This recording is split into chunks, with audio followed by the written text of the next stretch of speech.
তোর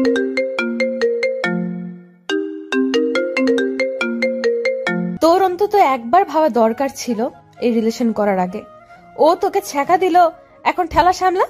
আমি জোস আছি, কোনো রিলেশন নেই আর কোনো ঝামেলাও নেই। তুই রিলেশন না থাকলে কি হবে?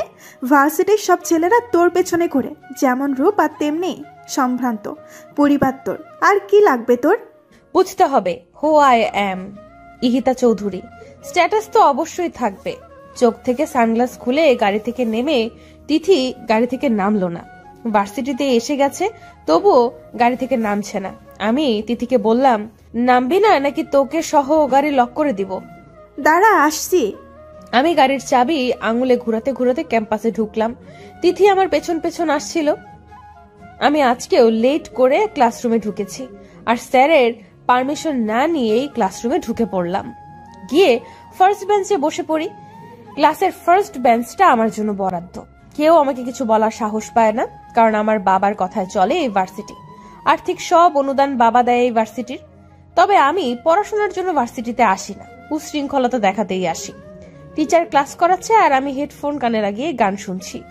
এইটা নতুন কিছু না, প্রতিদিনকার ঘটনা এটা। সবাই এইসব দেখে অভ্যস্ত। স্যার ক্লাস থেকে বের হয়ে যাওয়ার আগেই আমি বেরিয়ে গেলাম। পাশে তিথি বসা ছিল। তিথি ক্লাস করছিল। ভার্সিটির শিক্ষকেরা আর শিক্ষার্থীরা আমাকে অহংকারী আর বেয়াদব বলেই জানে, কিন্তু কেউ আমার দিকে চোখে চোখ রেখে কথা বলার সাহস পায় না। ভার্সিটির সব ছেলেই আমার জন্য পাগল। বাবার এত আদর পেয়েই হয়তো আমি বকে গেছি। বাবা কোনোদিন আমার গায়ে ফুলের টোকা লাগতে দেননি, কারণ আমার মা নেই। সে যাই হোক, আমি ক্যাম্পাসের ক্যান্টিনে বসে জুস খাচ্ছিলাম। এরপর তিথিকে SMS করে আমি গাড়ি নিয়ে ক্যাম্পাস থেকে বেরিয়ে যাই। কিছুক্ষণ এই দিক সেই দিক ঘুরে দুপুরে বাসায় আসি। বাসায় সিমি, কাজের মেয়ে ছাড়া কেউ নেই আর থাকেও না। ম্যাম কিছু খাবেন? সিমি আমাকে জিজ্ঞেস করলো, না এক কাজ করো, এসিটা বাড়িয়ে দাও আর এক গ্লাস পানি নিয়ে আসো। Okay ma'am. সিমি চলে যাওয়ার পর আমি চেঞ্জ করে ল্যাপটপ নিয়ে বসলাম। সারা দিন গেমস খেলে সময় পার করে দিলাম। রাতে বাবা আসলেন আমার ঘরে। মামনি, what are you doing now? Nothing বাবা, আসো। আমার মাথায় হাত রেখে বাবা বললেন, কি করলে সারাদিন? গান আর ল্যাপটপ। ডিনার করবে, এসো। আর তোমার জন্য একটা গিফট আছে, তাড়াতাড়ি এসো। আসছি। আমি নিচে যাই, তখন বাবা আমাকে একটা বড় প্যাকেট দিলেন আর একটা চাবি দিলেন। এগুলো কি বাবা? প্যাকেট তোমার জন্য লেটেস্ট মডেলের ড্রেস আর নতুন গাড়ির চাবি। এইটা সত্যি? গাড়ি কোথায় বাবা? গার্ডেনে। আমি দেখে আসছি। পিছু পিছু সিমি আর বাবাও এলেন। আমি গাড়ি চালাচ্ছিলাম আর হাসছিলাম, তা দেখে বাবা কেঁদে দিলেন। চোখের পানি মুছে তিনি আমাকে নেমে আসতে বললেন। আমি আসার পর দুইজন একসাথে ডিনার করলাম আর যে যার মতো শুয়ে পড়লাম। পরের দিন সকালে আমি নতুন গাড়ি নিয়ে ভার্সিটিতে যাই। গাড়ি থেকে নামার সাথে সাথে পাশে থাকা কাদা দিয়ে একটা ছেলে আমার ড্রেস নষ্ট করে দেয়। ছেলেটা বাইক নিয়ে ঢুকছিল ভার্সিটিতে। আমি রেগে আগুন হয়ে যাই আর ছেলেটার কলার ধরে বলি, how dare you to spoil my dress. রাগে আমি তাতে দাঁত চেপে আছি। Ma'am, mind yourself. What did you say? তুই আমাকে বলছিস এই কথা? এই ছেলে, এই ছোট লোক, তোর এত বড় সাহস কি করে হয় ইহিতা চৌধুরীর সাথে এইভাবে কথা বলার? অব্র বাইক থেকে নামে, সাথে ছিল অব্রর ফ্রেন্ড, সেও নামে। আর আমার এমন আচরণ দেখে সবাই ক্যাম্পাসে জড়ো হয়। এই যে মিস, কথা সাবধানে বলুন। আমার বিহেভ ছোট লোকদের মতো করিনি যে এইভাবে আমায় অপমান করবেন। তুই কি ইউনিভার্সিটির স্টুডেন্ট? আগে তো তোকে দেখিনি, আর এই কারণে তুই জানিস না যে আমি কে আর তোর কি হাল করতে পারি। আমার জানার প্রয়োজন নেই। আমি আপনার মতো ফ্যাশন শো করতে আসিনি ক্যাম্পাসে। নিজের দিকে তাকিয়ে দেখুন কি বাজে লাগছে।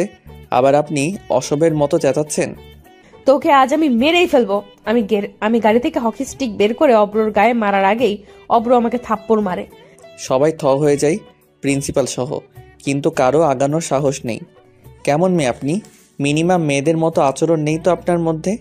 ফালতু সব। এই কথা বলে আমি বাইক নিয়ে সেখান থেকে চলে গেলাম।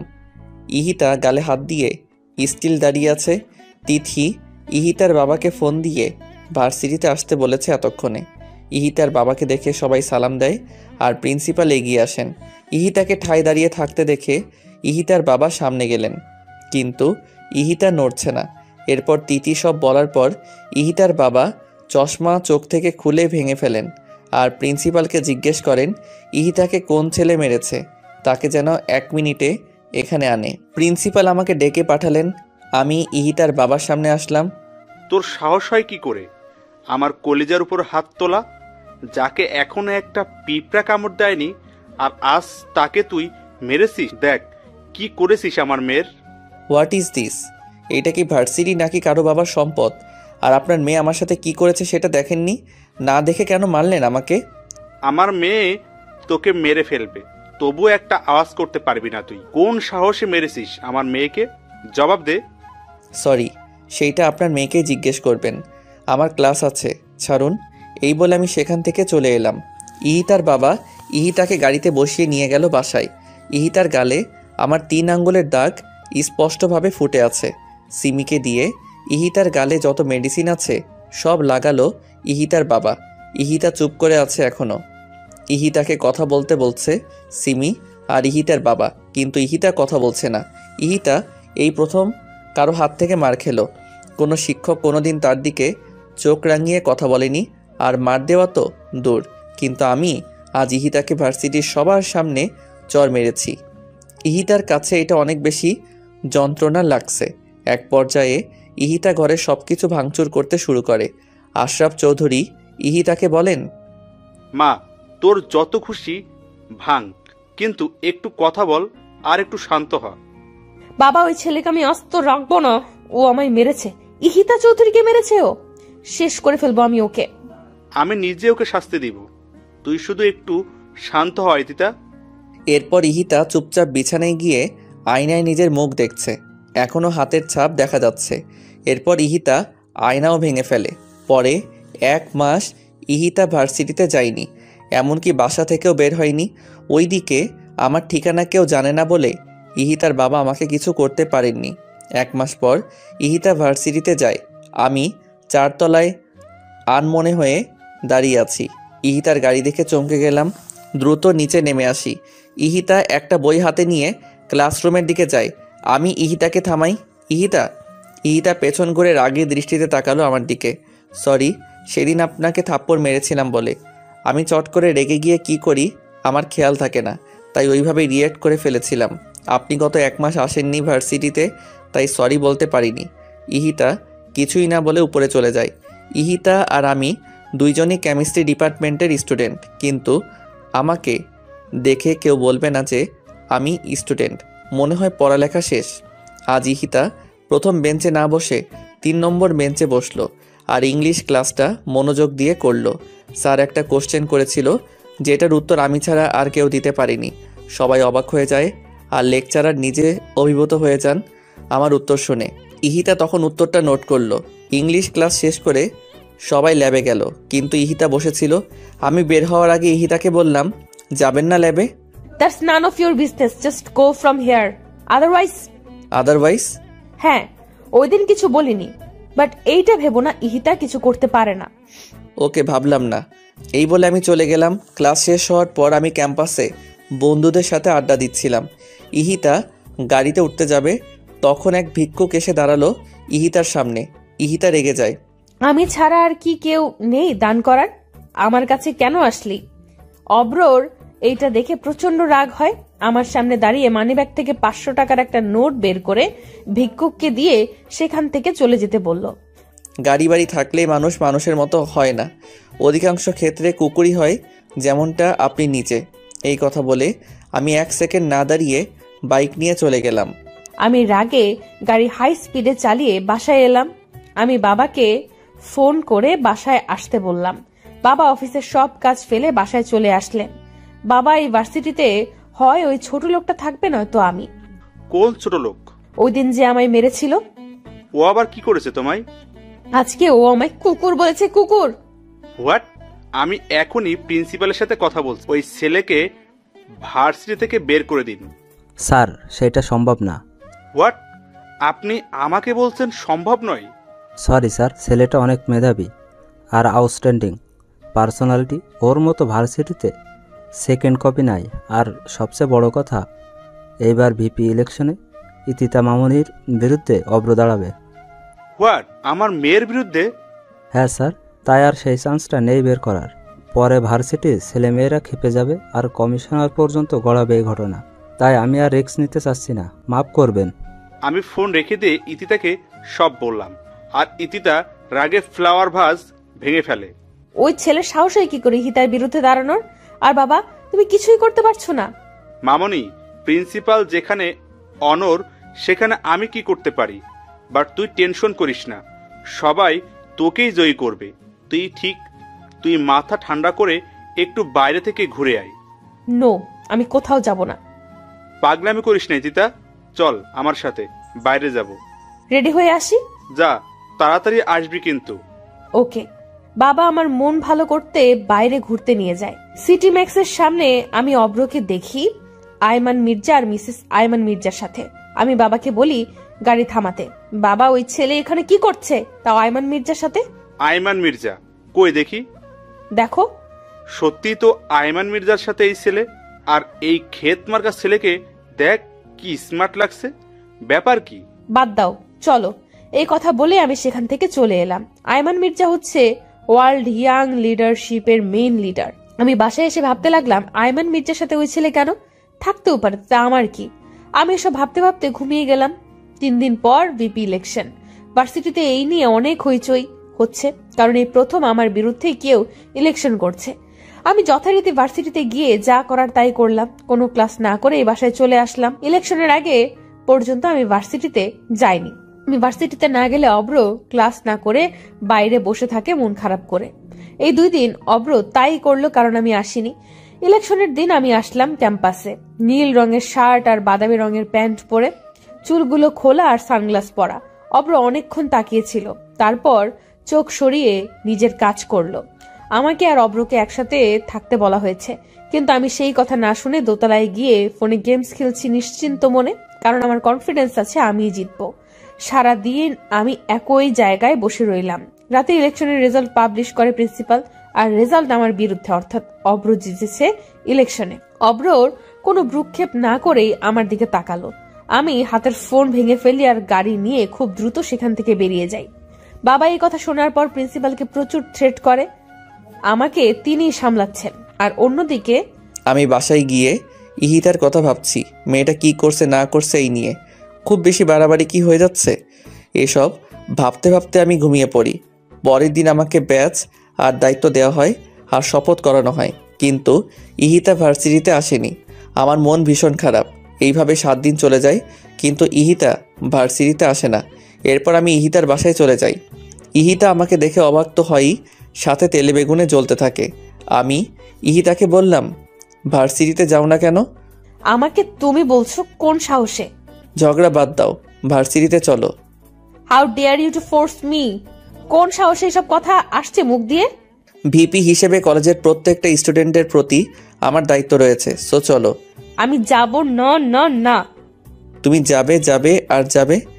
আমার হাত ধরার সাহস কোথায় পেলি ছোট লোক? যা খুশি বলো। ও হ্যাঁ, আজকে থেকে প্রতিদিন ভার্সিটিতে যাবে আর নিয়মিত ক্লাস করবে।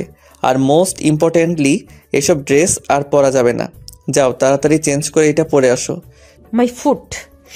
প্যাকেটটা ছুঁড়ে মেরে আমি বললাম, এইটাই যে তোমায় পড়তে হবে ইহিতা চৌধুরী।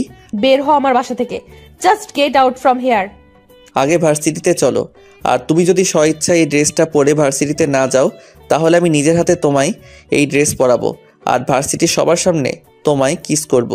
বলো কোনটাতে রাজি তুমি? How dare you bloody shit. Ihita, enough. যা বলেছো আর না। সোজা আঙ্গুলে ঘি উঠবে না। বুঝেছি, আঙ্গুল বাঁকা করতেই হবে। আমার বাসায় এসে আমার সাথে এই ব্যবহার? তোকে আমি দেখে নেব ফাজিল। 10 মিনিটে আসো। ইহিতা দরজা লাগিয়ে দিল। 15 মিনিট পর ইহিতা রেডি হয়ে বেরিয়ে আসলো। আমি আর সিমি ইহিতার দিকে মুগ্ধ চোখে তাকিয়ে আছি। এইভাবে তাকিয়ে আছো কেন তোমরা? ম্যাম, কি সুন্দর লাগছে আপনাকে দেখতে। চুপ, একদম চুপ বেয়াদব। যাও এখান থেকে। চলো। তোকে আমি দেখে নিব অব্র। দেখো, এখন চলো। আমি ইহিতাকে নিয়ে ভার্সিটিতে যাই আর সেকেন্ড বেঞ্চে ইহিতাকে বসিয়ে থার্ড বেঞ্চে ইহিতার পিছনে বসি। ইহিতার সামনে গিয়ে বলি, আজ সবগুলো ক্লাস মনোযোগ দিয়ে করে তারপর বাসায় যাবা। আর এর বিপরীতে কিছু হলে বুঝোই তো কি করব। তোকে আমি শেষ করে ফেলবো অব্র। সে পরে দেখব। আগে ক্লাসগুলো করে নোট করে বাসায় গিয়ে পড়বে। ফোন হাতে দেখলেই খবর আছে। Just mind your language. তোর কথা শুনতে ইহিতা চৌধুরী বাধ্য নয়। 1000বার বাধ্য। অভ্র অভ্র পেছনে ছিল, তাই আজ আমি সবগুলো ক্লাস ঠিকঠাক মতো করেছি। আজকে ভালোই লেগেছে আমার। তবে আমার এমন পরিবর্তনে শিক্ষকরা সহ সবাই খুশি। বেশ প্রাণোচ্ছল ভাবেই ক্লাস করেছি। তিনি এসব দেখে পুরো হা হয়ে তাকিয়ে আছে অভ্রর দিকে। অভ্র কি ইশারা করে তিথি জিজ্ঞেস করে, কেমনে সম্ভব? অভ্র হাসি দিয়ে বুঝিয়ে দেয়, চাইলেই সম্ভব। ক্লাস করা শেষে আমি বের হয়ে যাই। অভ্র সিঁড়ির পাশে দাঁড়িয়েছিল। এক ছেলে ভুলে আমার ওড়নায় পাড়া দেয়, যার কারণে আমি টান খেয়ে অভ্রর হাতের উপর পড়ে যাই আর অভ্র আমাকে ধরে। আমি পড়ার সাথে সাথেই পেছন ঘুরে তাকিয়ে দেখি ওড়নাটা সিঁড়িতে পড়ে আছে আর একটা ছেলে টিল সেখানে হা করে দাঁড়িয়ে আছে। অভ্র আমার দিকে তাকিয়ে ওই ছেলের সামনে যায়। অভ্র দেখে বুঝেছে ইচ্ছে করে ছেলেটা এমন করেনি। নেক্সট টাইম যেন এমন ভুল না হয়। জি ভাইয়া। যাও এখন। আমি ইহিতাকে ওড়নাটা দিলাম আর বইগুলো উঠিয়ে গাড়ি পর্যন্ত ইহিতাকে দিয়ে আসলাম। ইহিতা চলে গেল আমাকে কিছু না বলেই। আমি একটু মুচকি হাসলাম আর বাইক নিয়ে বেরিয়ে গেলাম। অভ্র চলে যাওয়ার পর আমি বাইক নিয়ে চলে আসি। বাসায় এসে ড্রেস খুলে টুকরো টুকরো করে কাটি আর সেইগুলো ছাদে নিয়ে উড়িয়ে দেই। অভ্রকে মনে মনে অনেক বকা দিচ্ছি। এরপর নিজের মতো করে এসে খাওয়া দাওয়া শেষ করে ল্যাপটপ নিয়ে বসি। এর মধ্যে আমার ফোন বাজলো। ফোন রিসিভ করার সাথে সাথে অপর পাশ থেকে একটা ছেলে বলল, কাজটা ভালো করলে না ইহিতা, এর মাসুল তোমায় গুনতে হবে। এই বলে ছেলেটা ফোন কেটে দিল। আমি ভ্যাবাচাকা খেয়ে গেলাম। কে ফোন করলো আর কেনই বা এসব বলল? আমি আবার কল ব্যাক করে দেখলাম, কিন্তু ফোন বন্ধ। আমি এসব পাত্তা না দিয়ে আবার নিজের কাজে মনোযোগ দিলাম। বাবা বাসায় আসার পর একসাথে ডিনার সেরে শুয়ে পড়লাম। আমি ভাবতেও পারিনি আগামীকাল আমার জন্য কি অপেক্ষা করছে। আমি সকালে ঘুম থেকে উঠে শর্ট ড্রেস পরে ভার্সিটিতে যাব বলে গাড়ি নিয়ে বের হলাম। অর্ধেক রাস্তা যাওয়ার পর আমি খুব জোরে গাড়ি ব্রেক করলাম, তাই হোল্ডিং এর সাথে লেগে আমার মাথা কেটে যায়। গাড়ি ব্রেক করার কারণ হলো সামনে একটা কার দাঁড়ানো। আমি কপালে টিস্যু ধরে বেরিয়ে আসি। গাড়িটার সামনে যাওয়ার পরেই আমাকে জোর করে সেই কারে বসানো হয় আর একজনকে ফোন করে বলে আমার গাড়ি বাসায় দিয়ে আসতে। আমি গাড়িতে উঠে অভ্রকে দেখে চমকে যাই আর প্রচন্ড রেগে যাই। আই ছোট লোকের বাচ্চা, তুই আমায় কেন এইভাবে নিয়ে আসতি? কোথায় নিয়ে যাচ্ছিস আমাকে? একদম কথা কম বলবে, নয়তো মুখে স্কচ টেপ মেরে দিব। গাড়ি থামা, I say stop the car. এরপর অভ্র আর কোনো কথা না বলে আরো জোরে গাড়ি চালাতে থাকে, কিন্তু আমি অনর্গল চেঁচিয়েই যাচ্ছি। এক পর্যায়ে আমি গাড়িতে থাকা বটল ছুঁড়ে মারি বাইরে। এতে জানালার কাঁচ ভেঙে যায়, কিন্তু অভ্র তবুও থামলো না। একটা বাংলোর সামনে গাড়ি পার্ক করলো অভ্র।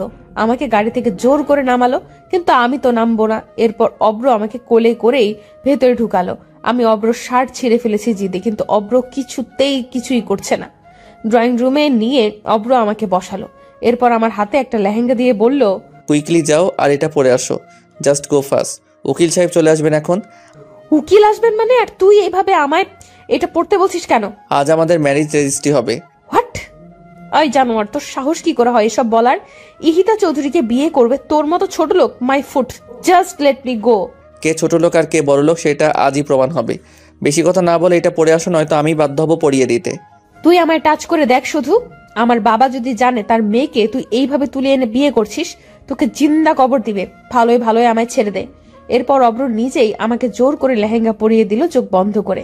অভ্র জানে আমি পরবো না, তাই নিজেই পরিয়ে দিল। আমার যা মেকআপ করা ছিল তাতেই চলবে। এরপর অভ্র উকিলকে ভেতরে আসতে বললেন। অভ্র রেজিস্ট্রি পেপারে সাইন করে আমাকে বলল সাইন করতে, কিন্তু আমি কলম ছুঁড়ে মারলাম আর পেপার ছিঁড়ে ফেলি। তখন অভ্র বলল, জানি তুমি এটা করবে, তাই 250 কপি রেজিস্ট্রি পেপার বানিয়েছি আমি। কয়টা ছিঁড়তে পারো দেখি। সাইন তো তোমায় করতে হবে ইহিতা চৌধুরী। আমি সাইন করব না। তোর মতো লোফারকে কোনোদিন আমি বিয়ে করব না। দরকার হলে কোনোদিন বিয়েই করব না। ইহিতা সিন ক্রিয়েট করো না, ভালোই সাইন করে দাও, তাতে তোমারই মঙ্গল। My foot.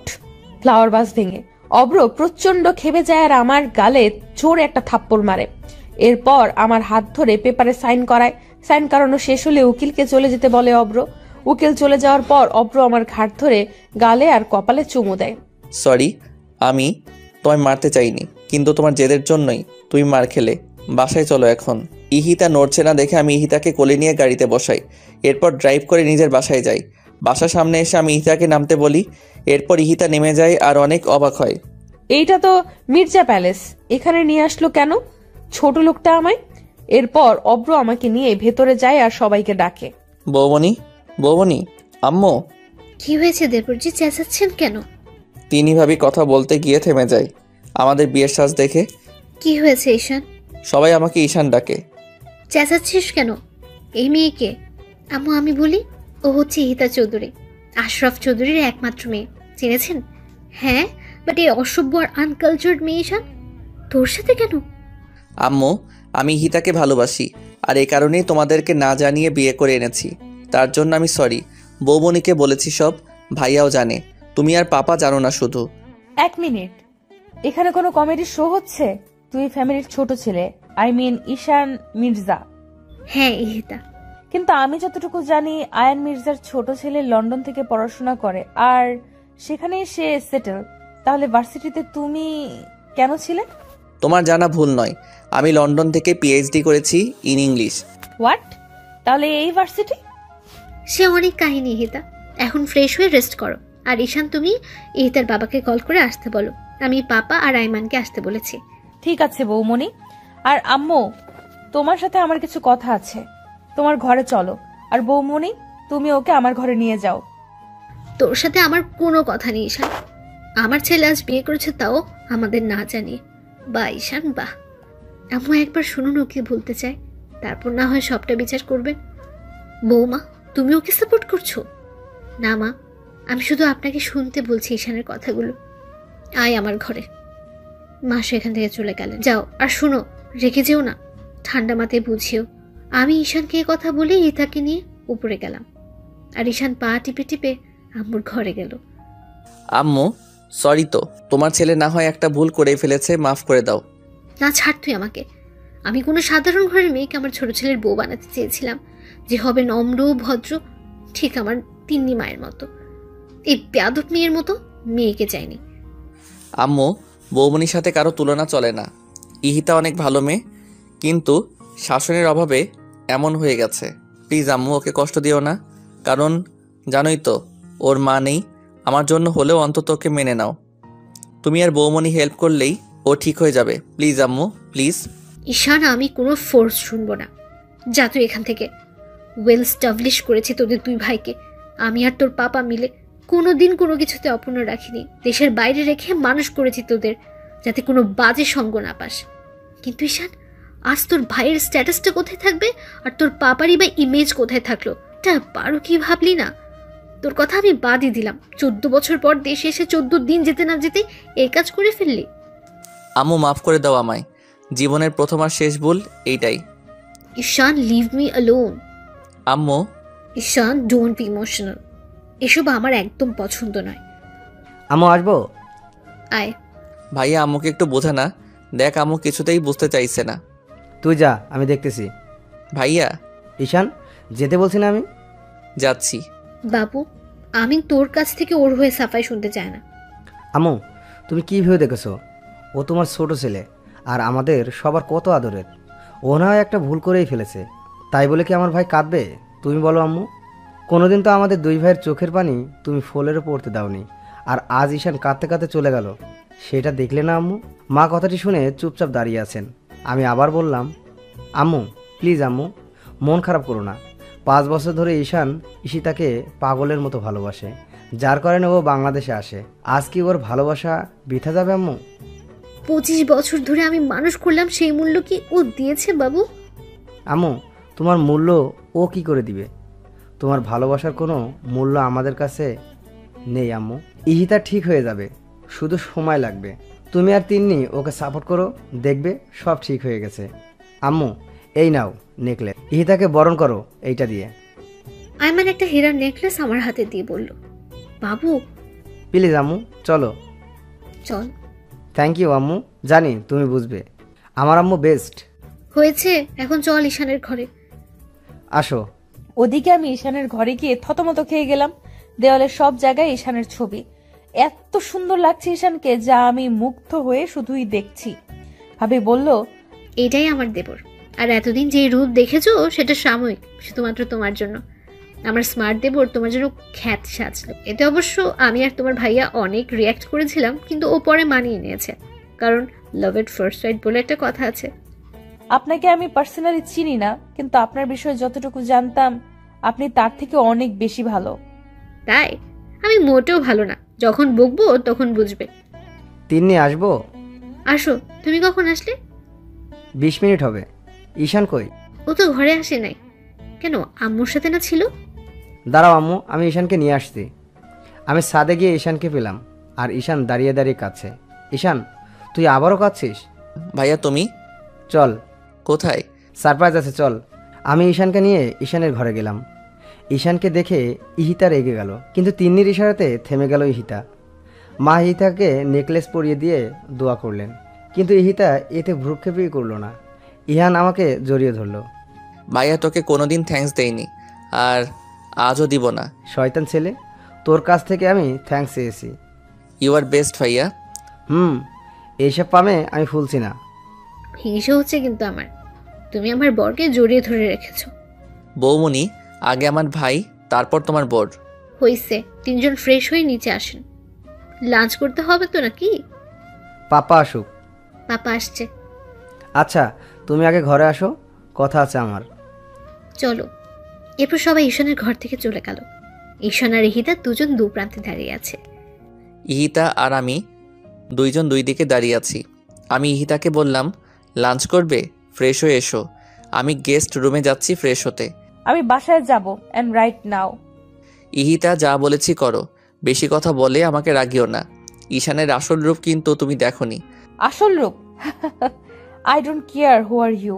আমি আমার জায়গায় থাকলেই হবে। বিকেলে আমি বাসায় চলে যাব। আগে তো দেখো ঘর থেকে বাগানে যেতে পারো কিনা, আর বাসা তো অনেক দূর। তোর মন তো নির্লজ্জ আমি খুব কম দেখেছি। এইটা স্বাভাবিক, ভালোবাসার কাছে নির্লজ্জ না হলে তা আদায় করা যায় না। ভালোবাসা মাই ফুট। তোর এই ভালোবাসাই তোকে বিপদে ফেললো। হুম, বিপদে পড়িনি। আর তুই বলার মতো সম্পর্ক না এখন তোমার আর আমার মধ্যে, তাই তুমি করে বলো। তুমি যাও। তোর মতো চিটারকে ইথিকা কখনোই তোকে তুমি বলবে না।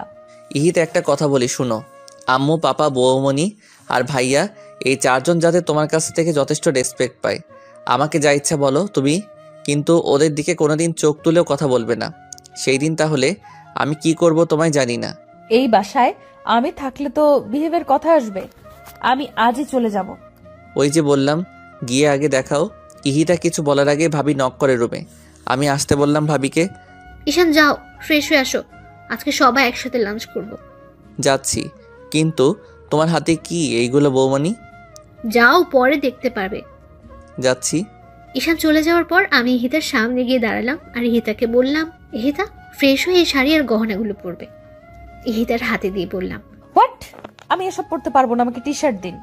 ইহিতা, মির্জা পরিবারের বউরা কখনো এসব পরে না। এই পরিবারের একটা ট্রেডিশন আছে, তোমাকেও সেটা মানতে হবে, অন্তত দিনের বেলাতে। বৌমনি, আই কান্ট। ইহিতা, তুমি পারবে। তুমি শাড়ি পরে দেখো কতটা ভালো লাগবে তোমাকে। আর আজ তোমার আর ঈশানের সবচেয়ে মধুর একটা দিন। নিজেকে সুন্দরভাবে সাজাও ওর জন্য, দেখবে ও অনেক খুশি হবে। বৌমনি, আমার কোনো ইচ্ছে নেই ওই স্টুপিডটার জন্য শাস্তে। ওকে আমি ঘৃণা করি, জাস্ট হেট হিম। সময় হোক তখন বুঝবা ঈশান কি আর কেমন। এখন চটপট রেডি হয় না। ওর সম্পর্কে জানার কোনো ইন্টারেস্ট নেই আমার, আর আমি শাড়ি পরতে পারি না। আমি হেল্প করব। যাও গোসল করে আসো আগে, ওয়াশরুমে টাওয়াল রাখা আছে। যাচ্ছি। ইহিতা বের হয়ে আসার পর আমি ইহিতাকে সুন্দর করে সাজিয়ে দিলাম আর ইহিতাকে শাড়ি আর গহনা পরিয়ে দিলাম। দেখো তো এখন কেমন লাগছে নিজেকে। ইহিতা অবাক হয়ে যায় নিজেকে দেখে। শাড়ির সাথে যেই ইথিকাকে যায় না সেই ইথিকা আজ শাড়ি পরেছে আর গা ভর্তি গহনা। অবাক লাগছে নিজেকে দেখে। কি বললে না কেমন লাগছে? বৌমনি, এতগুলো গহনা পরতে পারছি না, খুলে রাখি এগুলো। না, অভ্যাস করতে হবে। কিন্তু অনেক ভারী তো। কিচ্ছু হবে না, এখন নিচে চলো। আমি ইহিতাকে ডাইনিং এ বসালাম আর শৈলীকে বললাম সবাইকে ডেকে নিয়ে আসতে। আইমান, আম্মু দুজন এসে গেছে। ঈশান আর পাপা এখনো আসেনি। আমি পাপাকে ডেকে নিয়ে আসলাম। ইহিতাকে দেখে পাপা বললেন, মাশাআল্লাহ, আমাদের ঈশানের পছন্দ আছে বলতে হবে। রাহেলা, পাপা দেখতে হবে তো ভাইয়াকার। ভাবি আমাকে ইশারা করে বলল পাপাকে সালাম করতে। আমি সালাম দিলাম শুধু, আর কিচ্ছু বলল না। ঈশান চুল নাড়াতে নাড়াতে সিঁড়ি দিয়ে নামছিল। চেয়ার টান দিয়ে বসতে যাবে তখন সরাসরি আমার দিকে চোখ পড়ে ঈশানের। ভাইয়া আর ভাবি দুজনের দিকে তাকিয়ে হাসছে। ঈশান হা করে সবার সামনে তাকিয়ে আছে আমার দিকে। আমিও ঈশানকে এইভাবে দেখে কয়েক সেকেন্ড তাকিয়েছিলাম, পরে আবার চোখ সরিয়ে নেই। ভাইয়া ঈশানের পায়ে চিমটি দেয় আর ঈশানের কানের সামনে গিয়ে বলে, এভাবে তাকিয়ে আছিস কেন? আজ প্রথম দেখলি নাকি? ঈশান থতমত খেয়ে যায় ভাইয়ার কথা শুনে। ভাবি যখন ঈশানের প্লেটে ভাত দিচ্ছিল তখন ঈশানকে আস্তে করে বলে, রাতে দেখো মন ভরে, এখন খাও। তখনও ঈশান আমার দিকে অপলকে তাকিয়েছিল। ভাবি ঈশানকে আমার পাশে গিয়ে বসতে বলল। ঈশান তখন উঠে গিয়ে আমার পাশে বসে। ভাবি ভাইয়ার পাশে বসে পড়ে। সবাই খাওয়া শেষ করে, কিন্তু আমি খাচ্ছি না। মিসেস মির্জা বললেন, এটা খাচ্ছ না কেন? বসে আছো যে? ঠিকই তো। ইহিতা, কি হয়েছে? খাচ্ছ না কেন? রান্না ভালো হয়নি? না আসলে কি হয়েছে বলো। আমি নিজের হাতে খাইনি কখনো, চামচ ধরতে আনইজি লাগছে। ও এই কথা। ঈশান, ইহিতাকে খাইয়ে দে। না আমি খেতে পারবো না, পারবে না। ততক্ষণে খাবার খেয়ে আম্মু আর পাপা টেবিল থেকে উঠে গেছেন। ইহিতা খুব আনইজি ফিল করছিল, ঘেমে যাচ্ছে পুরো ইহিতা। আমি ঈশানকে ধমক দিয়ে বললাম, তোমার ভাই কি বলে শোনো না ঈশান? শুনেছি, দিচ্ছি তো। ইহিতার প্লেট হাতে নিয়ে আমি হা করতে বলি ইহিতাকে। ইহিতা কিছু বলে না, সে আমার হাতে খাবে না এইটাই বোঝাতে চাইছে। আমি বুঝেও না বোঝার ভান করে ইহিতাকে জোর করে খাইয়ে দেই। ভাইয়া তখন ভাবিকে বলল, আমিও তোমায় খাইয়ে দিই, হা করো। তিনি হেসে দেয় আর আমার হাত থেকে খাবার খাই। তিনি ইহিতাকে বলছে, এখন খেতে পারছো? ইহিতা বলল শুধু। খাওয়া শেষ করে সবাই উঠে গেল। আয়মান ডেকোরেটরদের সাথে কথা বলছে আর বাসর সাজানোর ব্যাপারে। আমার পছন্দ মতো ঈশানের ঘরকে সাজানো হয়েছে। ইহিতা আমার ঘরে ছিল আর ঈশান বসেছিল। সন্ধ্যায় ইহিতার বাবা মির্জা প্যালেসে আসলেন। ঈশানের উপর প্রচন্ড রেগে যান উনি। তারপর আয়মান ওনাকে বোঝায়, কিন্তু উনি মানতেই চাচ্ছেন না। কেন চাচ্ছেন না সে কারণও বলছেন না। তখন আব্বু আর পাপা চৌধুরীকে বোঝান, তবু উনি শান্ত হতে পারছেন না।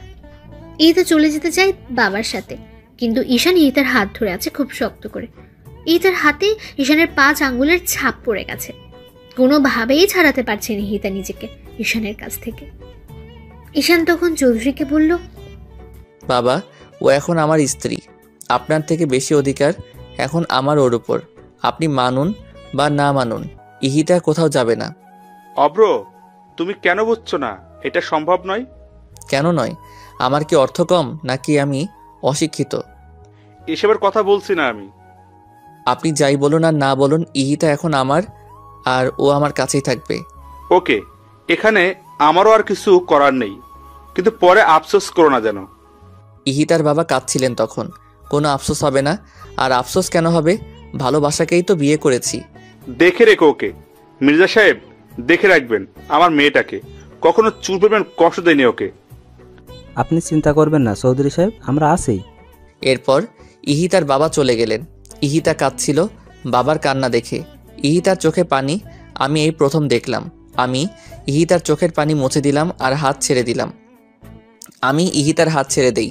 ইহিতার ফর্সা হাত নীল রঙের হয়ে গেছে। আমি দেখে ভয় পেয়ে যাই। ভাবি মলম নিয়ে আসে তাড়াতাড়ি করে। আমি মলম লাগাতে যাব, তখন ইহিতা বলে, লাগবে না, ব্যথা পাইনি আমি। এই কথা বলে আমি উপরে চলে যাই। ঈশানও মলম নিয়ে পিছু পিছু আসে। আমি গেস্ট রুমে গিয়ে বসি আর চাদর খামচাচ্ছি জেদে। ঈশান এইটা দেখে বুঝতে পারলো আমি অনেক রেগে আছি। ঈশান আমার সামনে আসলো, আমার হাত টান দিয়ে নিজের পায়ের উপর রাখে। কি হচ্ছে কি? ইহিতা প্লিজ মলমটা লাগাতে দাও। আমি সরি, বুঝিনি এমন হয়ে যাবে। Don't touch, just leave me alone. Ihita please. No, I am all right. যা ইচ্ছে হয় আমাকে বলো, কিন্তু মলমটা লাগাতে দাও হাতে, নয়তো ব্যথা করবে আর ফুলে যাবে। যাক, তুই হ্যাপি হবি তো তখন। ইহিতা, এটা কি ধরনের কথা বলার স্টাইল? সরি, পারমিশন দানি আসার জন্য। আরে না বৌমনি, পারমিশন কিসের? বসো। এই ঘরে কেন তোমরা? তোমাদের ঘরে যাও। না, আমি এখানেই থাকবো, ওই ঘরে যাব না। ঈশান, বাইরে যাও তো, আর এটা দিয়ে যাও, আমি লাগিয়ে দিচ্ছি। কিন্তু বৌমনি। যাও। আচ্ছা যাচ্ছি। ঈশান চলে গেল। আমি ইহিতার পাশে বসে ইহিতার হাতে মলম লাগিয়ে দিচ্ছি আর ইহিতাকে বলছি, জানো ইহিতা, স্বামী হচ্ছে মেয়েদের শ্রেষ্ঠ অলংকার। না, একটা মেয়ের যখন বিয়ে হয় তার বেস্ট ফ্রেন্ড, বয়ফ্রেন্ড, রাগ অভিমানের সাথী সব যে স্বামী হয় সেটা জানো? না। যখন ওর আর আমার বিয়ে হয় তখন আমি কেবল ইন্টার পরীক্ষা দিয়েছি, আর ও তখন ইউরোপিয়ান 8টা কান্ট্রি লিডারশিপে, আর এখন ও তো পুরো ওয়ার্ল্ডেরই। তো বুঝতেই পারছো ওর আর আমার বয়সের গ্যাপটাও 8 বছরের। সে যাই হোক, যেদিন ওর আর আমার বিয়ে হলো সেদিন আমি ভয়ে কান্না করে দিয়েছিলাম এই বাড়িতে এসে। তখন আম্মু আর ও মিলে আমায় নর্মাল করলো। যখন ওর সাথে আমাকে ওর ঘরে নিয়ে আসলো তখন তো আমি যাবো না বলে একদম ফ্লোরে বসেছিলাম। এটা দেখে ঈশান আরও হাসছিল। ঈশান ওকে বারবার বলছিল, বৌমনি আসলে পিচ্ছি রে ভাইয়া। ও তখন আমার সামনে এসে বসে হাত ধরে বলে, আমি আছি তো, কিচ্ছু হবে না। এই 6টা বছরই কথা আমার কানেই বেজেছে শুধু। তখন ঈশান আর ইরাশা হচ্ছে ঈশানের কাজিন, আমায় ঘরে দিয়ে আসলো। ও ঘরে এসে আমাকে বলল, তিন্নি, যেদিন তোমার মাইন্ড সেট আপ হবে আর যেদিন আমায় ভয় পাবে না, ঠিক সেই দিনই তোমার কাছে অধিকার চাইব, এর আগে নয়। বিয়ের 1.5 বছর পর আমাদের নতুন করে পথ চলা শুরু হয়, আর এই 1.5 বছরে ও একবারও আমাকে স্পর্শ করেনি। কিন্তু এখন বুঝি কে অপরাধ করেছে আমি ওর কাছে। 1.5টা বছরও আমার সব কিছু সহ্য করেছে, এখন পাগলের মতোই ভালোবাসে। কি বুঝলে বলো তো, কেন আমি এই কথা বললাম তোমাকে জানো? না, আমি চাই তুমি যাতে এই ভুলটা না করো। হতে পারে তোমাদের বিয়েটা অস্বাভাবিকভাবে হয়েছে, কিন্তু এটা ভুলে যেও না, ঈশান শত হলেও তোমার সারা জীবনের সাথে, তোমার বন্ধু। বৌমনি, ওর নাম আমি শুনতে চাই না, প্লিজ ওর নাম বলো না। পরে আফসোস করো না হিতা। কখনোই না, ওর জন্য আফসোস আমি মরে গেলেও করব না। একদিন বুঝবে ঈশানকে, সেদিন খুব বেশি দূরে নয়। আর পাপা আম্মু বাসায় থাকে, তাই আমি চাই অন্তত সবার সামনে তুমি ওর সাথে ভালো ব্যবহার করো, ওর সাথে ঘুমাও। ইম্পসিবল বৌমনি। হিতা, এই পরিবারের একটা সম্মান আছে। একটু ভুলের জন্য পাপা কথা শুনবে, ও কথা শুনবে, ঈশান কথা শুনবে, সেটা কি ভালো হবে বলো? তাহলে আমাকে কি ওই স্টুপিডটার সাথে ঘুমাতে হবে? হ্যাঁ হিতা, সেটা তুমি না চাইলেও করতে হবে, কিচ্ছু করার নেই। বৌমনি, আমি পারবো না। চলো আমার সাথে। আমি ইতাকে হাত ধরে ঈশানের ঘরে নিয়ে যাই। ঈশান তখন ব্যালকনিতে দাঁড়িয়ে বাইরে দেখছিল। আমি ঈশানকে ডাকি, ঈশান এসে দাঁড়ায় আমার সামনে। আমি ইতার হাত ঈশানের হাতের উপর রেখে বলি, সারা জীবন দেখে রাখতে পারবে তো? পারবো। Have a nice moment, bye. এই কথা বলে আমি চলে গেলাম দরজা লক করে দিয়ে। আমি তখনই একটানে ঈশানের হাতের উপর থেকে আমার হাত সরিয়ে দূরে দাঁড়ালাম।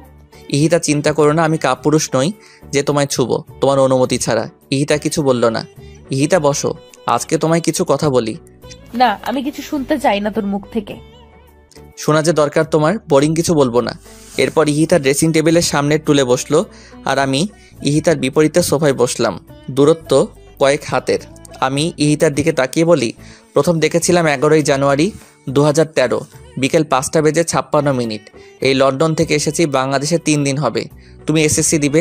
ভাইয়ার সাথে মার্কেটে গিয়েছিলাম বৌমনির জন্য গিফট কিনতে। সিটি ম্যাক্সের পাশের দোকানে ছিলে তুমি। বের হওয়ার সময় তোমার দিকে চোখ যায় আমার। White T shirt, black jeans আর স্ট্রেট করা চুলগুলো একদম খোলা, সাথে তোমার বাবা ছিল। আমি এক দৃষ্টিতে তোমার দিকে তাকিয়েছিলাম। তখন ভাইয়া বলল, এমন করে কি দেখছি? আমি বললাম, একটা পরীকে। তখন ভাইয়া হেসে দিল আর বলল, ওই মেয়ের ডিটেলস আমার জানা, বাসায় চলো বলছি। আমি তখন ভাইয়াকে জিজ্ঞেস করেছিলাম, কিভাবে চিনো? ভাইয়া বলল, আশরাফ চৌধুরী মেয়েকে সবাই চিনে। তখন ভাইয়া সব বলল, তোমার জেদ, তোমার অহংকার, তোমার ডোন্ট কেয়ার অ্যাটিটিউড সম্পর্কে। আমি তখন ভাইয়াকে প্রমিস করেছিলাম ওকে আমি আমার করব। তখন থেকে শুরু হলো আমার ভাবনা তোমায় নিয়ে। যতই ভাবতাম ততই ভালো লাগতো। লন্ডনে আমার রুমে তোমার ছবি লাগানো, সেইগুলো দেখতাম আর ভাবতাম কবে তুমি বড় হবে। যখন আমার পিএইচডি কমপ্লিট হলো তখনই ভাইয়াকে বলে প্ল্যান করে তোমার ভার্সিটিতে যাই। প্রিন্সিপাল স্যার সব জানেন। আর যেদিন তোমায় চর মেরেছিলাম সেই দিন আমি নিজের হাত কেটেছি। এই দেখো। ইহিতার সামনে হাত বাড়িয়ে দিয়ে, বৌমনি খুব বকেছিল সেই দিন যখন তুমি আমার দেওয়া ড্রেসটা কেটে ফেলেছিলে। তখন অনেক রাগ হয় আমার, আর তাই আমি তোমাকে এইভাবে বিয়ে করে নিয়ে আসি। বলো, আমার ভাবনা আর আমার কাজে কি কোনো ভুল ছিল? একটাই তোর ভুল, সেইটা আমায় ভালোবাসা আর বিয়ে করা। সেই ভুল তুমি চাইলে শুধরে দিতে পারো। মরে গেলেও না, কখনো তোকে মেনে নিব না আমি, শুনেছিস তুই? তাহলে তো আমার পাগলামি অ্যাপ্লাই করতে হবে আমার বউয়ের উপর। How dare you! তোর বউ কে? এই সুন্দরী আর পরীটা। চলো ঘুমাবে। তোর সাথে না। হ্যাঁ, আমার সাথেই, আর আমার বুকের উপরে। হোয়াট? ইহিতাকে আমি কোলে তুলে নিলাম। ইহিতা আমার পিঠে মারছে ওকে ছাড়ার জন্য, কিন্তু আমি শুনছি না। আমি ইহিতাকে ফুল দিয়ে সাজানো বিছানায় শুয়ে দিলাম। ইহিতা এক সাইড হয়ে শুয়ে পড়লো। আমি বিছানায় শুই আর ইহিতাকে টেনে ওর পাশে নিয়ে আসি। আমাকে তুই টাচ করবি না। তুই তোর মতো থাক আর আমায় আমার মতো থাকতে দে। না, তোমায় টাচ করার পুরো অধিকার আছে আমার, কিন্তু এখন যদি তুমি চুপচাপ আমার কাছে না ঘুমাও তাহলে তোমার সাথে নেক্সটে যা করব তার জন্য তুমি প্রস্তুত থাকবে না ইহিতা।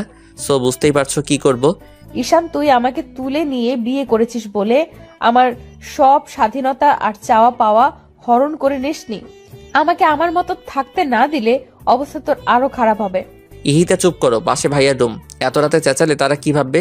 হোয়াট দা, আমার বুক সেলফ অফ মরিয়াম, মুখে হাত দিয়েছিস কেন? ঘুমাও তো, আর যেভাবে আছো সেইভাবেই ঘুমাও। ঈশান, ছাড় আমায়। এই মেয়ে তো আমার কথাই শুনছে না। স্কচটেপ নিয়ে আসবো এখন, দেখো। তুই আমায়, আমি কিছু বলার আগেই ঈশান আমাকে কিস করে দেয় আর আমি চুপ হয়ে রাগী দৃষ্টিতে তাকিয়ে থাকি ঈশানের দিকে। আর ঈশান আমাকে জড়িয়ে ধরে ঘুমিয়ে যায়। আমি আনইজি তো ফিল করছি, সাথে রেগেও আছি। এই ছেলে পেয়েছেটা কি? যখন ইচ্ছে আমায় মারবে আর যখন ইচ্ছে আমায় কিস করবে। আমি সব রাগ একসাথে করে ঘুমিয়ে পড়ি। সকালবেলা আমি ঘুম থেকে জেগে দেখি ঈশান এখনো আমাকে জড়িয়ে ধরে ঘুমাচ্ছে আর আমার গলায় ঈশানের মুখের খোঁচা খোঁচা দাড়ি লাগছে। আমি একটু সরে গিয়ে উঠতে যাই, তখন দেখি আমার শাড়ির আঁচল ঈশানের পিঠের নিচে। আমি লজ্জায় শেষ হয়ে যাই। এই ঈশানকে ডাকলেই তো উঠে যাবে, এইভাবে আরো লজ্জা পাবো। এখন কি করব কিছুই ভেবে পাচ্ছি না। ঈশানের প্রতি রাগ হচ্ছে, কেন আমাকে জড়িয়ে ধরতে গেল। আমি নড়াচড়া করতে থাকি অস্থিরতায়। ঈশানের ঘুম ভেঙে যায় নড়াচড়াতে। ঈশান দেখে আমি জেগে গেছি আর কাপড় চোপড় ঠিক নেই, শাড়ি পরার অভ্যাস নেই। তাই ঈশান আমার দিকে তাকিয়ে মুচকি হাসি দেয়। আমার তো তখন রাগে গা জ্বলতে থাকে। আমি একটানে শাড়ির আঁচলটা পরে বিছানা থেকে উঠে শাড়িটা ঠিক করতে থাকি। পারছি না ঠিক করতে, আবার সব খুলে যাচ্ছে। আমি হাতের উপর মাথা রেখে মায়াবী দৃষ্টিতে দেখছি ইহিতার কর্মকাণ্ড আর হাসছি। আওয়াজ না করে হাসছি যাতে ইহিতা শুনতে না পায়। ইহিতার সিল্কি চুলগুলো জট করে আছে, গয়নাগুলো উলটপালট হয়ে সরে গেছে। ইহিতা যত শাড়ি ঠিক করেছে ততই খুলে যাচ্ছে। ইহিতা এবার প্রচণ্ড খেপে যায়, শাড়ি ফেলে দিয়ে বিছানায় বসে পড়ে। আমার দিকে একবারও তাকাচ্ছে না ইহিতা। আমি বিছানা থেকে উঠে ইহিতাকে দাঁড় করাই আর ইহিতার শাড়ি ঠিক করে দেই। ইহিতার চুল ঠিক করে দেয়। ইহিতা বিরক্ত হয়ে সহ্য করলো। ইহিতা রেডি হয়ে ভাবির কাছে গেল। ভাবি টেবিলে খাবার সার্ভ করছিল আর ভাইয়া কফি খাচ্ছিল। ইহিতা ভাবিকে বলল, গুড মর্নিং বৌমনি আর গুড মর্নিং ভাইয়া। Good morning Ihita. দুজন একসাথে বললাম। ঈশান কই? জানি না। আচ্ছা বসো তুমি। ইহিতা বসে পেপার পড়ছিল। ইহিতার বাবা আসলো। বাবাকে দেখে ইহিতা দাঁড়িয়ে যায় আর জড়িয়ে ধরে। চৌধুরী সাহেব আমার হাতে এক ব্যাগ ওষুধ দিয়ে যান, কিন্তু সবগুলো নাম ওঠানো। আমি অবাক হয়ে যাই। আঙ্কেল, এই মেডিসিনগুলো কেন? ইতিদাকে প্রতিদিন 2টা করে খাইয়ে দিও, মনে করে প্লিজ। আমার মানুষটাকে দেখো। কিন্তু আঙ্কেল, এতগুলো মেডিসিন, তাও নাম ছাড়া। আর কিসের ওষুধ এগুলো? আমার বোঝ হওয়ার পরেই দেখছি বাবা প্রতিদিন 2টা করে এই ওষুধ আমায় খাওয়ায়, কিন্তু কোনো দিন বলেনি কিসের ওষুধ। আঙ্কেল বলেন কিসের ওষুধ? এত কিছু বলতে পারবো না, আমার অফিসের টাইম হয়ে গেল, যেতে হবে। আর ওষুধগুলো খাইয়ে দিও প্লিজ। এ কথা বলে হনহন করে বেরিয়ে যায় হিতার বাবা। আমি আর আইমান দুজন দুজনের দিকে তাকিয়ে আছি। ইহিতা ওষুধগুলো নিয়ে ঘরে চলে আসে। ঈশানকে কেউ কিছু বলল না, সবাই নর্মালি নিল ব্যাপারটা, কিন্তু আমার মনে খটকা লেগে গেল। আমি সবাইকে খাবার সার্ভ করলাম, সবাই খেয়ে দিয়ে উঠে গেল। আমি আইমানকে বললাম ইহিতার ব্যাপারটা। আইমান আমাকে বলল, হবে হয়তো কিছু, বাদ দাও, খেতেই পারে। আমিও আর মাথা ঘামালাম না। আমি ইহিতাকে ওষুধ খেতে বললাম। ইহিতা ওষুধ খাওয়ার পর আমি ইহিতাকে ছবির অ্যালবাম দেখাতে বসলাম। পাশে ঈশান বসে জুস খাচ্ছে। আইমান অফিসে। আমি ইহিতাকে আগে আমাদের বিয়ের ছবি দেখালাম। ইহিতা হাসছে আর দেখছে, আর ঈশান ইহিতার দিকে মন্ত্রমুগ্ধ হয়ে তাকিয়ে আছে। এরপর আমি ঈশানের ছবি দেখালাম ইহিতাকে। আমি হা হয়ে দেখছি আর পাতা উল্টাচ্ছি। অনেক সুন্দর লাগছে ঈশানকে। এরপর আমি আর চোখে ঈশানকে দেখলাম। এমনি তো ঈশান দেখতে মাশাআল্লাহ। একটু পর ঈশানের ফোনে ঈশানের বেস্ট ফ্রেন্ড নাদিরা কল করলো। ঈশান আমার আর বৌমনির সামনেই ফোন রিসিভ করলো। হ্যালো নাদিরা, কেমন আছিস? হ্যাঁ আমিও ভালো আছি। বাংলাদেশে আসছিস কবে? তাড়াতাড়ি আয়। এসব শুনে আমি রাগে দাঁড়িয়ে যাই। এরপর আমি সেখান থেকে ঘুরে চলে যাই আর ওয়াশরুমে গোসল করতে ঢুকি, কিন্তু কোনো কাপড় নিয়ে যাইনি। আমার সেই খেয়াল ছিল না। ডাক্তারের কথা শুনে আমি মাটিতে বসে পড়লাম আর হতভম্ব হয়ে ডাক্তারের দিকে তাকিয়ে রইলাম। ইহিতার বাবা চশমা খুলে ফ্লোরে বসে পড়লেন। আমি একদম নিস্তব্ধ হয়ে গেছি। আমার কি বলা উচিত বা কি বলবো সেটাই জানি না। কেবিন থেকে নার্স এসে ডাক্তারকে বলল, স্যার, পেশেন্ট তার বেবিকে দেখতে চাইছে। কি করব? যা করতে চাইছে করতে দাও, আটকিও না। আশরাফ, হিয়াকে হসপিটালে নিয়ে আয়। ভাইয়া খুব দ্রুত বাসায় ফোন করলো আর আম্মুকে বলল হিয়াকে নিয়ে ইমিডিয়েট হসপিটালে আসতে। ভাইয়া আমাকে উঠিয়ে কেবিনে নিয়ে গেল। আমি এক দৃষ্টিতে তাকিয়ে আছি ইহিতার দিকে। চোখগুলো লাল রঙের হয়ে গেছে। ইহিতার চোখ থেকে ঝর্ণা বইছে। কে কাকে কি বলবে কিছু বুঝতে পারছি না কেউ। ইহিতা আমার হাতের উপর হাত রাখলো। হিয়ার আব্বু, এই হিয়ার আব্বু, কথা বলবে না হিয়ার আম্মুর সাথে? কথাগুলো বলতে গিয়ে ইহিতার গলা ধরে আসছিল। আমি এখনো কিছু বলছি না, শুধু তাকিয়ে আছি। হিয়ার আব্বু শোনো, আমার হিয়াকে দেখো কিন্তু। তুমি তোমার খেয়াল রেখো আর কখনো আমায় মনে করে কেঁদো না কিন্তু। হিয়াকে সর্বোচ্চ দিয়ে ভালোবেসো। আমি থাকবো না তো কি হয়েছে, হিয়া তো আছে। একটা বিয়ে করো আমার ছোট্ট হিয়ার জন্য। আর শোনো, তাকে ভালোবেসো অনেক। আর একটা অনুরোধ রাখবে। ইহিতা, তুমি এসব কি বলছো? কিচ্ছু হবে না তোমার, আমরা আসি না। ভাইয়া ও কথা বলছে না কেন? ভাইয়া ওকে কথা বলতে বলেন। ও কি একটা বার আমায় জড়িয়ে ধরবে না? ও এভাবে তাকিয়ে আছে কেন আমার দিকে? ও হিয়ার আব্বু, কথা বলো না একটু। হিয়ার আব্বু। ঈশান, এই ঈশান, ভাই ঈশান, ভাই আমার, একটাবার কথা বল। এইভাবে চুপ করে থাকিস না। দেখ, ইহিতা কাঁদছে, তোর ইহিতা কাঁদছে। একটাবার ওর সাথে কথা বল। এইভাবে চুপ করে থাকিস না। একা আমায় রেখে চলে যাবে? হিয়াকে রেখে চলে যাবে? আমার ভালোবাসা তোমার কাছে কিছুই ছিল না? হিয়ার আব্বু, একটা বার আমায় জড়িয়ে ধরো, একটা বার। ইহিতা উঠতে চেষ্টা করলো। ভাইয়া ইহিতাকে উঠিয়ে দেয়। ইহিতা আমাকে জড়িয়ে ধরল। আমিও ইহিতাকে পাগলের মতো জাপটে ধরে আছি। ইহিতার চুলগুলো সব আমার হাতের মুঠো বন্দি হয়ে আছে। কেঁদে দুইজনেই গা ভাসাচ্ছি। ইহিতার আব্বু, ভাইয়া, ভাবি, ডাক্তার, নার্স সবাই কাঁদছে। ভাবি সামনে আগানোর সাহস পাচ্ছে না। এরই মাঝে বাবা মা হিয়াকে নিয়ে কেবিনে ঢুকলো। হিয়া কাঁদছে অনেক। হিয়ার কান্নার আওয়াজ শুনে ইহিতা হিয়ার দিকে তাকায় আর খুব দ্রুত হিয়াকে কোলে নেয়। ইহিতা হিয়াকে কোলে নেওয়ার পর হিয়া একদম চুপ হয়ে যায় আর ইহিতার দিকে ফ্যালফ্যাল করে তাকিয়ে থাকে। ইহিতা বুকের সাথে মিশিয়ে ফেলে হিয়াকে। আমি ইহিতাকে ছাড়ছি না। ইহিতার কপালের সাথে কপাল লাগিয়ে বললাম, এই ছোট্ট হিয়াটা কি থাকতে পারবে ওর আম্মুকে ছাড়া? ও হিয়ার আম্মু, তুমি প্লিজ কোথাও যেও না হিয়াকে আর আমাকে ছেড়ে। আমি বেঁচে থেকেও যে মরে যাব। ইহিতা সোনা, প্লিজ তুমি যেও না কোথাও। আমি পারবো না তোমাকে ছাড়া থাকতে। আমি কিভাবে থাকবো তোমাদের ছাড়া? আমি মরতে চাই না, আমি মরতে চাই না। ইহিতা, আমি তোমায় কোথাও যেতে দিব না, কোথাও না। তুমি আমার আর আমার কাছেই থাকবে। ইহিতা, আমায় একা করে দিও না। আমি পাগল হয়ে যাব ইহিতা, পাগল হয়ে যাব। হিয়ার আব্বু, আমার হিয়াকে দেখো আর ওকে কখনো কষ্ট দিও না। ওর জন্য একটা মা এনে দিও। চুপ করো তুমি। আমার ইহিতার কিচ্ছু হবে না, কিচ্ছু না। বাবা, আমাকে মাফ করে দিও। এতদিন অনেক অন্যায় করেছি। তুমি নিজের খেয়াল রেখো, হিয়ার সাথে থেকো। আর ওর জন্য একটা মিষ্টি মেয়েকে এনে দিও। আর ভাইয়া, বৌমনি, হিয়াকে দেখো। আর আমার এই পাগলটাকেও দেখো, আমার বাবাকেও দেখো।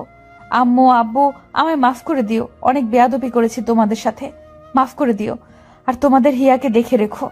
আমার সবচেয়ে প্রিয় জিনিস দুটো রেখে যাচ্ছে, আমার ঈশান আর হিয়া। ওদের অযত্ন করো না। কেউ কিছু বলতে পারছে না, শুধু কাঁদছে। নার্সরা সবাই বেরিয়ে গেছে এই দৃশ্য সইতে না পেরে। মায়ের কোলে সন্তান রেখে মা মারা যাচ্ছে, এর থেকে দুর্ভাগা হয়তো এই দুনিয়ার কেউ নেই। আমি ঈশানকে ছেড়ে দিয়ে হিয়াকে ঈশানের কোলে দিলাম।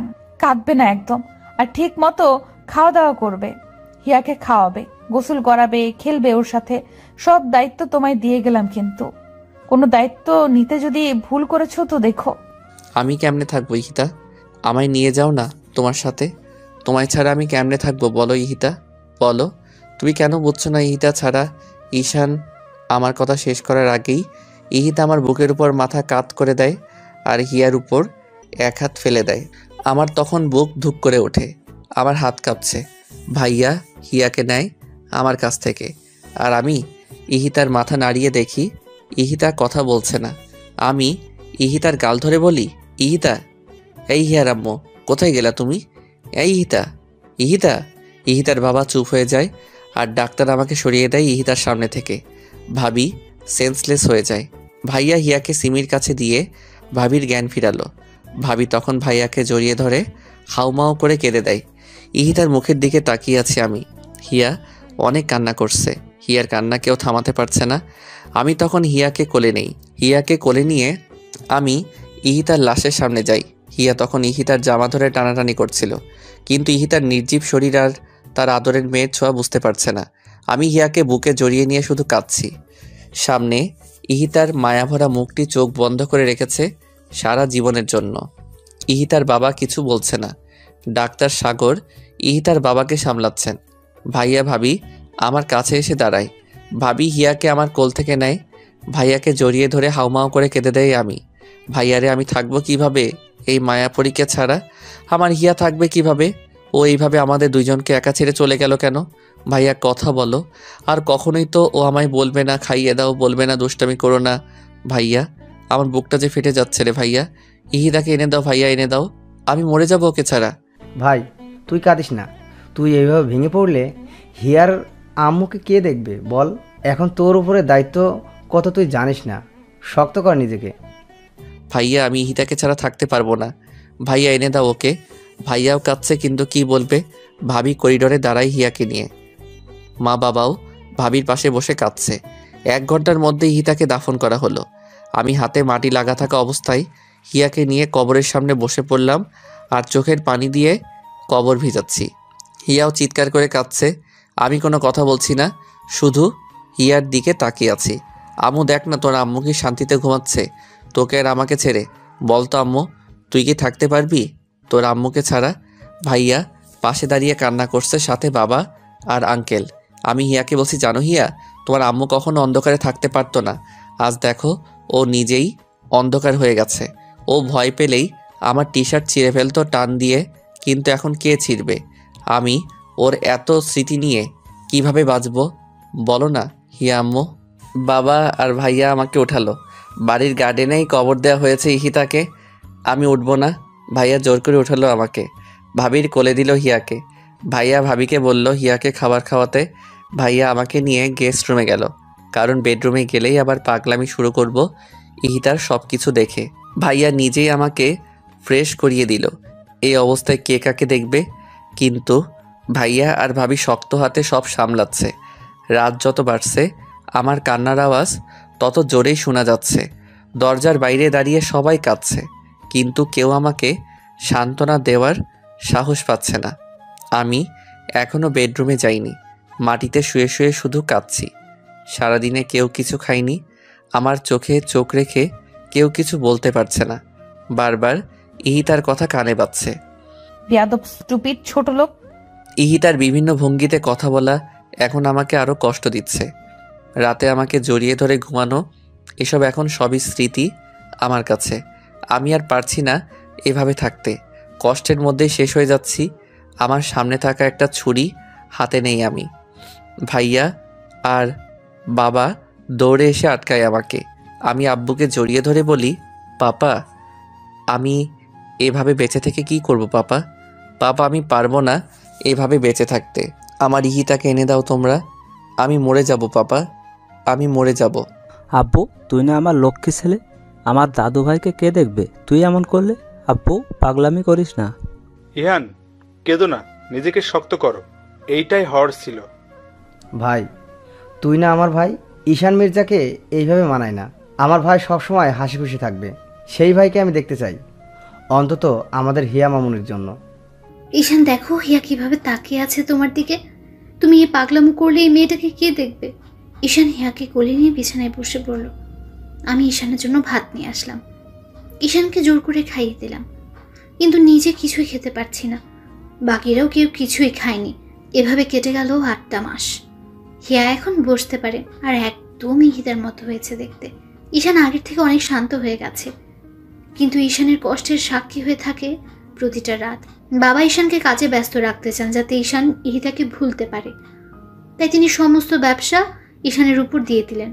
ইহিতার বাবা ঈশানদের সাথেই থাকেন, যদিও তিনি থাকতে চাননি, কিন্তু সবার জোড়াজুড়িতে থাকতে হয়েছে। আমি আর সিমি মিলে হিয়াকে দেখে রাখি। এখন সবাই মেনে নিয়েছে সব কিছুই, শুধুমাত্র হিয়ার দিকে তাকিয়ে। ঈশান আর এখন প্রকাশ্যে কাঁদে না। ইহিতা মারা যাবার 5 মাস পর্যন্ত ঈশান নিজের ঘরে যায়নি, কিন্তু এখন হিয়াকে নিয়ে ঈশান ইহিতা আর ওর বেডরুমে থাকে। সারাদিন অফিস করে রাতে ফিরে যখন হিয়ার মায়াবী মুখটা দেখে তখন ঈশান সব ভুলে যায় আর ফ্রেশ না হয়ে মেয়ের সাথে খেলতে শুরু করে। তখন আমি এসে ঈশানকে বকা দেই আর তখন ঈশান ফ্রেশ হতে যায়। কিন্তু একটা রাত ঈশান ঘুমোতে পারে না, শুধুই ছটফট করে। ঈশান এর মাঝে হিয়াকে নিয়ে পার্মানেন্টলি লন্ডন যেতে চেয়েছিল, কিন্তু আমরাই যেতে দেইনি। এখন সবাই নতুন করে ঈশানের জীবন সাজিয়ে দিতে চাইছে, কিন্তু ঈশানকে কেউ কিছুই জানায়নি। এমনকি ইহিতার বাবাও চান ঈশান নতুন করে আবার জীবন শুরু করুক। একদিন আমি মিটিংয়ে রাঙামাটি যাই। ফেরার সময় হিয়ার সাথে লাইভ কন্ট্যাক্ট করতে করতে ফিরি। ভাবি হিয়ার সামনে ফোন দিয়ে রেখেছে আর আমি হিয়ার সাথে কথা বলছি। হিয়া এখন পাপা বলতে পারে। রাস্তায় আসার সময় হঠাৎ আমি গাড়ি ব্রেক করি। খুব দ্রুত গাড়ি ব্রেক করায় কলটা কেটে যায়। আমি সামনে তাকিয়ে দেখি একটা মেয়ে হাত দিয়ে ইশারা করছে গাড়ি থামানোর জন্য। আমি গাড়ি থামানোর সাথে সাথে মেয়েটা আমার গাড়িতে উঠে পড়ে। আমি রেগে যাই। হেই, হু আর ইউ? আমার গাড়িতে এইভাবে বসলেন কেন? আমি বাড়ি থেকে পালিয়ে এসেছি, প্লিজ গাড়ি স্টার্ট করুন, নয়তো ওরা আমায় ধরে নিয়ে যাবে। প্লিজ তাড়াতাড়ি চলুন না। হোয়াট? আপনি আমাকে বলছেন গাড়ি স্টার্ট করতে, আর আপনি কি বললেন? পালিয়ে এসেছেন? নামুন আমার গাড়ি থেকে। ননসেন্স কোথাকার, নামুন বলছি।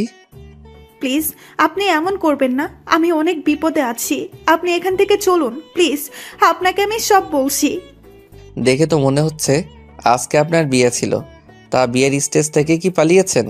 প্লিজ আগে তো এখান থেকে চলুন, আপনাকে আমি সব বলছি। আমি গাড়ি স্টার্ট করে সেখান থেকে চলে এলাম।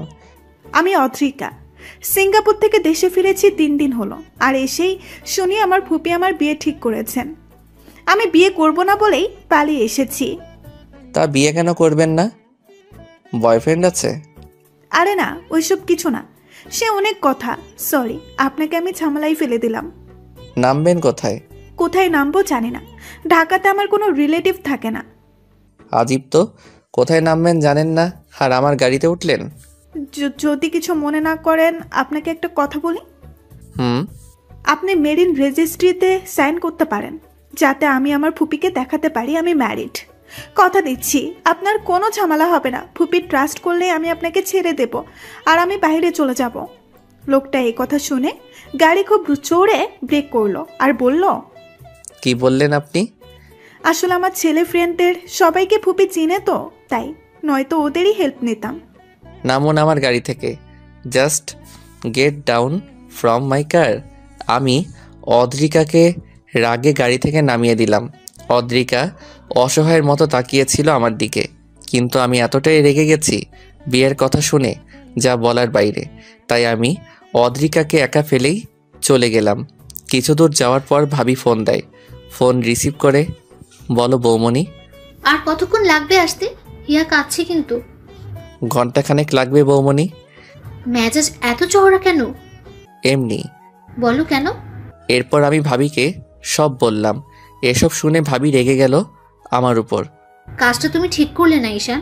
ভুল কি করেছি বৌমনি? ওই মেয়ের সাহস হয় কি করে আমার ইহিতার জায়গা চাওয়ার? মেয়েটা নিশ্চয়ই কোনো বিপদে পড়েছে তাই এমন করে বলেছে। তুমি যাও ওকে ফিরিয়ে নিয়ে আসো, আর সেটা আমি বলছি ঈশান। কিন্তু বৌমনি। কোনো কিন্তু না ঈশান, আদ্রিকাকে নিয়ে বাসায় ঢুকবে। ফোন রাখছি আমি। আমি এইবার কন্ট্রোলের বাইরে চলে গেলাম। রাগে গাড়ি ঘোরালাম আর গাড়ির স্পিড 85 কিলোমিটার পার আওয়ার করলাম। আমি যেখানে অদ্রিকাকে নামিয়ে দিয়েছিলাম সেখানে অদ্রিকা বসেছিল। ও কোনো ফোন আনেনি যে কাউকে ফোন করবে, আর কাকেই বা করবে ফোন। এসব ভেবে ভেবে অদ্রিকা পাগল হয়ে যাচ্ছে। আচমকাই আমার গাড়ি অদ্রিকার সামনে থামলো। অদ্রিকা আমাকে বলল, আপনি গাড়িতে বসেন অ্যান্ড ফার্স্ট, আমায় তাড়াতাড়ি বাসায় যেতে হবে। কিন্তু জাস্ট শাট আপ, যা বলেছি করুন। এরপর অদ্রিকা গাড়িতে বসলো। আমি অদ্রিকাকে পেছনে বসতে বললাম। অদ্রিকা চুপচাপ বসে আছে। প্রায় 2.25 ঘন্টা পর আমি বাসায় আসলাম। আমার বাসা দেখে অদ্রিকা অবাক হলো। এত সুন্দর আর এত বড় বাসা। আমি আগে আগে চলে গেলাম আর অদ্রিকা পিছু পিছু আসলো। ভাবি ড্রয়িং রুমে বসে হীরার সাথে খেলছিল, সাথে সিমি ছিল। আমি এসে আগে হিয়াকে কোলে নিয়ে চুমু খেলাম। ভাবি অদ্রিকাকে জিজ্ঞেস করলো, Adrika, am I right? Adrika ভ্যাবাচিকা খেয়ে গেল আমার কথা শুনে। জি, কিন্তু আপনি জানলেন কিভাবে? ঈশান ফোনে বলেছে। ও, আসলে আমি জানতাম না উনি বিবাহিত আর আপনার মতো কিউট একটা ওয়াইফ আছে। ওনার আর এই মায়াপুরীটা আছে। সরি, আমার ভুলের জন্য। তুমি কি বললে? ঈশান আমার ভাই হয়, আমার দেবরও। এই মেয়ের মাথায় প্রবলেম আছে বৌমনি, সেইটা তোমায় আগেই বলেছিলাম। তোমার জন্যই এই উটকো ঝামেলাকে আনতে হলো আমার। সরি, আমি বুঝিনি আসলেই। It's okay. তাহলে এই বেবিটা? ঈশানেরই মেয়ে। ও, বাবুর আম্মু কোথায়? আমার এই কথা শুনে ঈশান রেগে গেল আর বলল, গেস্ট হয়ে এসেছেন, সেই মতোই থাকবেন, বেশি কথা একদম বলবেন না। ওর কথা কিছু মনে করো না, ওর জীবনের রঙিন সময় হারিয়ে গেছে একটা আকস্মিক দুর্ঘটনায়। মানে? এরপর তিন্নি ভাবি আমাকে সব বলল। আমি কেঁদে দিলাম, সাথে সিমি আর ভাবি কাছে। এত বড় একটা ঘটনা ঘটে গেছে ওনার সাথে। এই মায়াপুরীটা কিভাবে আছে মায়ের আদর ছাড়া? ঈশানের ভালোবাসায় মেয়েকে চোখের আড়াল করে না ঈশান। হয়তো ঈশান মুখে কিছু বলে না, কিন্তু ওর নিঃশ্বাস আর প্রশ্বাস জুড়েই হিতা আছে। সকালে যখন মামুনিকে আনতে যাই তখন বুঝি কত রাত ঘুমায় না ঈশান, কিন্তু কেউ কিছু বলতে পারি না আমরা। ও কষ্ট পাবে বলে। এখন নিশ্চয়ই ঈশান কাঁদছে। আমি বুঝতে পারিনি। যাও তুমি ফ্রেশ হয়ে আসো। সিমি, ওকে গেস্ট রুমে নিয়ে যাও। আলমারিতে নতুন কাপড় রাখা আছে, যেটা ইচ্ছে পরে নিও। আচ্ছা। অদ্রিকা ফ্রেশ হয়ে ভাবির কাছে যায়। ভাবি লাঞ্চ সার্ভ করছিল। আমি এখনও নিচে নামিনি। হিয়াকে ঘুম পাড়িয়ে দিয়ে নিচে খেতে আসলাম। অদ্রিকা একটু দূরে দাঁড়িয়েছিল। আমার চোখ মুখ ফোলা আর চোখ লাল হয়ে আছে, সেইটা অদ্রিকা আর ভাবি দুইজনই খেয়াল করলো। অদ্রিকা নিজেকে দোষ দিচ্ছে এসবের জন্য। মা, পাপা, ভাইয়া কেউ বাসায় নেই, সবাই রাতে আসবে। আমি খুব দ্রুত কোনো রকম খেয়ে উঠে নিজের ঘরে চলে গেলাম। ভাবিও আর কিছু জিজ্ঞেস করলো না। লাঞ্চ শেষ করে ভাবি আর অদ্রিকা একসাথে বসলো। ভাবি অদ্রিকার প্রবলেম সম্পর্কে জানতে চাইলে অদ্রিকা সব বলল। ঘটনাটা ছিল, অদ্রিকার বাবা মা মারা যাওয়ার আগে অদ্রিতাকে সব সম্পত্তি দিয়ে যান, কিন্তু অদ্রিকার ফুপি সেই সম্পত্তি পাওয়ার জন্য ফালতু একটা বেকার ছেলের সাথে অদ্রিকার বিয়ে দিতে চায়, কিন্তু অদ্রিকা সেখান থেকে পালিয়ে আসে। অদ্রিকা সবেমাত্র পড়াশোনা শেষ করে দেশে ফিরেছে, আর এর মাঝেই সে তার ফুপির আসল রূপ দেখতে পায়। এসব বলতে বলতে অদ্রিকা একটা দীর্ঘ নিঃশ্বাস ফেলল। এর মাঝে অদ্রিকা একবারও আমার বেডরুমে যায়নি। অদ্রিকা আসার পর ভাবি একজন সঙ্গী পেয়েছে, কিন্তু অদ্রিকার নিজেকে ঝামেলা মনে হচ্ছে। হঠাৎ করে অদ্রিকা নিজের অজান্তে আমাকে কষ্ট দিয়ে ফেলল। এসব ভেবে অদ্রিকার মন ভীষণ খারাপ। রাত পর্যন্ত আমি নিচে নামলো না। ভাবিও 3 বার গিয়ে হিয়াকে দেখে এসেছে, কিন্তু অদ্রিকা আসেনি একবারও আমার ঘরে। রাতে সবাই একসাথে ডিনার করলাম।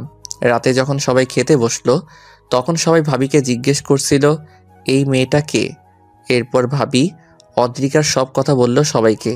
আমি চুপচাপ খাচ্ছি, আর হিয়া সিমির কোলে। অদ্রিকাকে দেখে হিয়া অদ্রিকার কোলে আসতে চাইছে। অদ্রিকাও ছটফট করছে হিয়াকে কোলে নেওয়ার জন্য। এরপর অদ্রিকা খাওয়া শেষ না করেই হিয়াকে কোলে নিল। হিয়াকে কোলে নেওয়ার পর হিয়া অদ্রিকার চুল ধরে হেসে দেয়। অদ্রিকা হিয়াকে চুমু দিল। এরপর হিয়াকে কোলে নিয়ে খাওয়া শেষ করলো অদ্রিকা।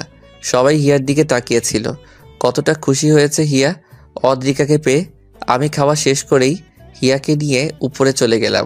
হিয়া তখন কেঁদে দিল, কিন্তু আমি হিয়াকে থামাতে থামাতে উপরে উঠে গেলাম। অদ্রিকার মন খারাপ হয়ে গেল আমার এমন ব্যবহারে। অদ্রিকাকে তখন ভাবি বলল, কিছু মনে করো না। না বৌমনি।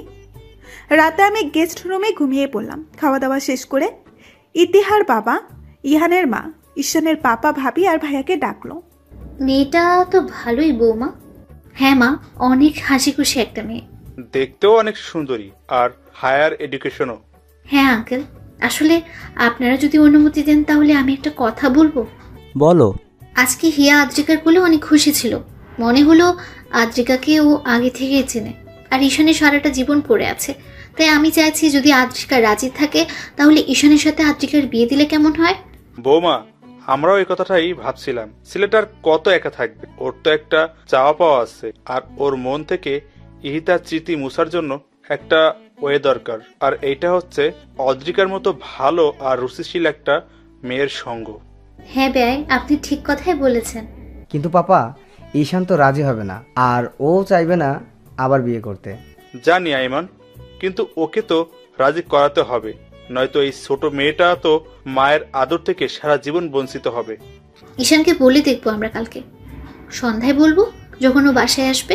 পাপা, আমিও একটু খোঁজ নিই অদ্রিকার, কালকের মধ্যে খোঁজ নিচ্ছি আমি। সেইটাই ভালো। আমি হিয়াকে ঘুম পাড়িয়ে বারান্দায় দাঁড়িয়ে আছি। আমার কিছুতেই ঘুম আসছে না। এই বারান্দায় দাঁড়িয়ে কত মজা করেছে আমি আর ইহিতা, সেসব ভেবেই কাঁদছি। বারবার মনে হয় এই বুঝি ইহিতা ফিরে আসবে আর বলবে আমি এসে গেছি। তো আর কত কাঁদবে। তার 8 মাসের ছোট্ট মেয়েটা মাত্র 7 দিনে পেয়েছে মায়ের আদর। আরও একটা নির্ঘুম রাতের সমাপ্তি হলো আমার। সকালে রেডি হয়ে টেবিলে আসলাম ব্রেকফাস্ট করার জন্য। ওয়ালেটের ঘড়ি নিয়েছো ঈশান? নিশ্চয়ই নাওনি। সরি বৌমনি, ভুলে গেছি, আমি নিয়ে আসছি। দাঁড়াও, তোমায় যেতে হবে না, আমি নিয়ে আসছি। ফাইল নিয়েছো সব? হ্যাঁ, ভাবি আমার ঘরে গিয়ে সব নিয়ে আসলো। হিয়া অদ্রিকার সাথে সোফায় বসে খেলছে। আমি হিয়াকে দেখছি, হিয়া কতটা খুশি। আমি নাস্তা করে হিয়াকে আদর করে চলে গেলাম। হিয়াকে নিয়ে খেলতে খেলতে অদ্রিকা আমার ঘরে গেল। দেয়ালে শুধুই ইতিহার ছবি আর হিয়ার ছবি। ইতিহার ব্যবহার করা পারফিউমটাও দেখতে পেলাম। অনেক সুন্দর ঈশানের রুমটা, কিন্তু সব জায়গাতেই শোকের অনেক বড় একটা ছাপ। আমি চলে আসলাম ঈশানের রুম থেকে। আমার জামা কাপড় গুছাচ্ছি হিয়াকে সিমের কোলে দিয়ে। আমি চলে যাব, কারণ আমি চাই না ঈশান আবার কষ্ট পাক আমার জন্য। তিন্নি ভাবি আমাকে খুঁজতে যখন গেস্ট রুমে আসলো, তখন দেখলো আমি রেডি হচ্ছি। কি ব্যাপার, কোথায় যাচ্ছ? আমি অবাক হয়ে আদ্রিকাকে জিজ্ঞেস করলাম। বৌমনি, চলে যাচ্ছি। একটা দিন তো আপনাদের অনেক কষ্ট দিলাম, আর কত। বুঝলাম, তা যাবেন কোথায়? সিঙ্গাপুরেই চলে যাব। ব্যাংকে ক্যাশ যা আছে সেইগুলো নিয়ে। ফুপি তো ভেঙেই ফেলেছে সব, আর আপনাদেরকেই বা কতদিন কষ্ট দিব এভাবে আগাছা হয়ে থেকে। যদি পার্মানেন্ট করে রাখি তো? মানে? হিয়ার সবচেয়ে ভালো আম্মু হয়ে দেখাবা, পারবা না? তার মানে? তুমি যদি রাজি থাকো তাহলে আমার ভাইয়ের বউ বানাবো তোমাকে। ঈশানের দায়িত্ব আর মামুনির দায়িত্ব সব নিজের হাতে সামলাতে হবে। আমি ফ্রেশ হয়ে এসে দেখি অদ্রিকা খাটে বসে ঝিমাচ্ছে। আমি শুধু তাকিয়েই রইলাম অদ্রিকা কী করে এটা দেখার আশায়। আমি টাওয়েল সোফার উপর রেখে অদ্রিকার দিকে তাকিয়ে আছি আর হাসছি। অদ্রিকা বসে বসে কিভাবে ঝিমাচ্ছে এইটা দেখে এক পর্যায়ে আমি জোরে হেসে দেই, আর অদ্রিকা চোখ তুলে দেখে আমি হাসছি। অদ্রিকা দাঁড়িয়ে গিয়ে জিজ্ঞেস করে, হাসছেন কেন? মুরগির মতো ঝিমালে তো হাসবই। আমি মুরগি? চোখ রাঙান কেন? হাসেন কেন? তর্ক বাদ দিন, ঘুম পেয়েছে, ঘুমিয়ে যাবেন, কথা শেষ। আপনার মতোই তো, যখন যা মন চাই করি নাকি। ঝগড়া করবেন না তো। লাঞ্চে কি খাবেন বলুন? যা রান্না করে বৌমনি সেটাই। আপনি কি খাবেন সেটা বলুন। বিরিয়ানি হলে ভালো হয়। আচ্ছা, করে দিচ্ছি। তাই নাকি? তো কি মনে হয়, পারি না নাকি? না, অনেক পারেন। ইয়েস, হিয়ার পাশে বসুন। আচ্ছা। অদ্রিকা রান্না করতে গেল, আমি হিয়ার পাশে বসে ফোন টিপছিলাম। লাঞ্চে আমি ঈশানকে ডাকলাম, আর ঈশান খেতে এলো। খাওয়া দাওয়া শেষ করে টিভি দেখতে বসলো ঈশান। প্রায় 2 ঘন্টা টিভি দেখিয়ে ঘুমিয়ে পড়লো। সন্ধ্যায় ঘুম থেকে উঠে ঈশান হিয়ার সাথে খেললো। সারাদিন হেসে খেলেই গেল ঈশানের। রাতে ঘুমানোর সময় আমি ঈশানকে বললাম, খাটে শুবেন ঠিক আছে, কিন্তু হিয়ার উপরে হাত তুলে দেন কেন? ব্যথা পায় না? আমি তো বুঝি নাই, বুঝলে তো আর দিতাম না। আমি মাঝে শুচ্ছি। এই না, আমি গেস্ট রুমে চলে যাই, আপনি হিয়াকে নিয়ে এখানে থাকেন। পা কেটে দিব একদম, এখানেই ঘুমাবেন, আর আমি মাঝেই শুব। একবার না বলেছি না? অদ্রিকা আর কোনো তর্ক না করে লাইট অফ করে আমার পাশে শুয়ে পড়ল।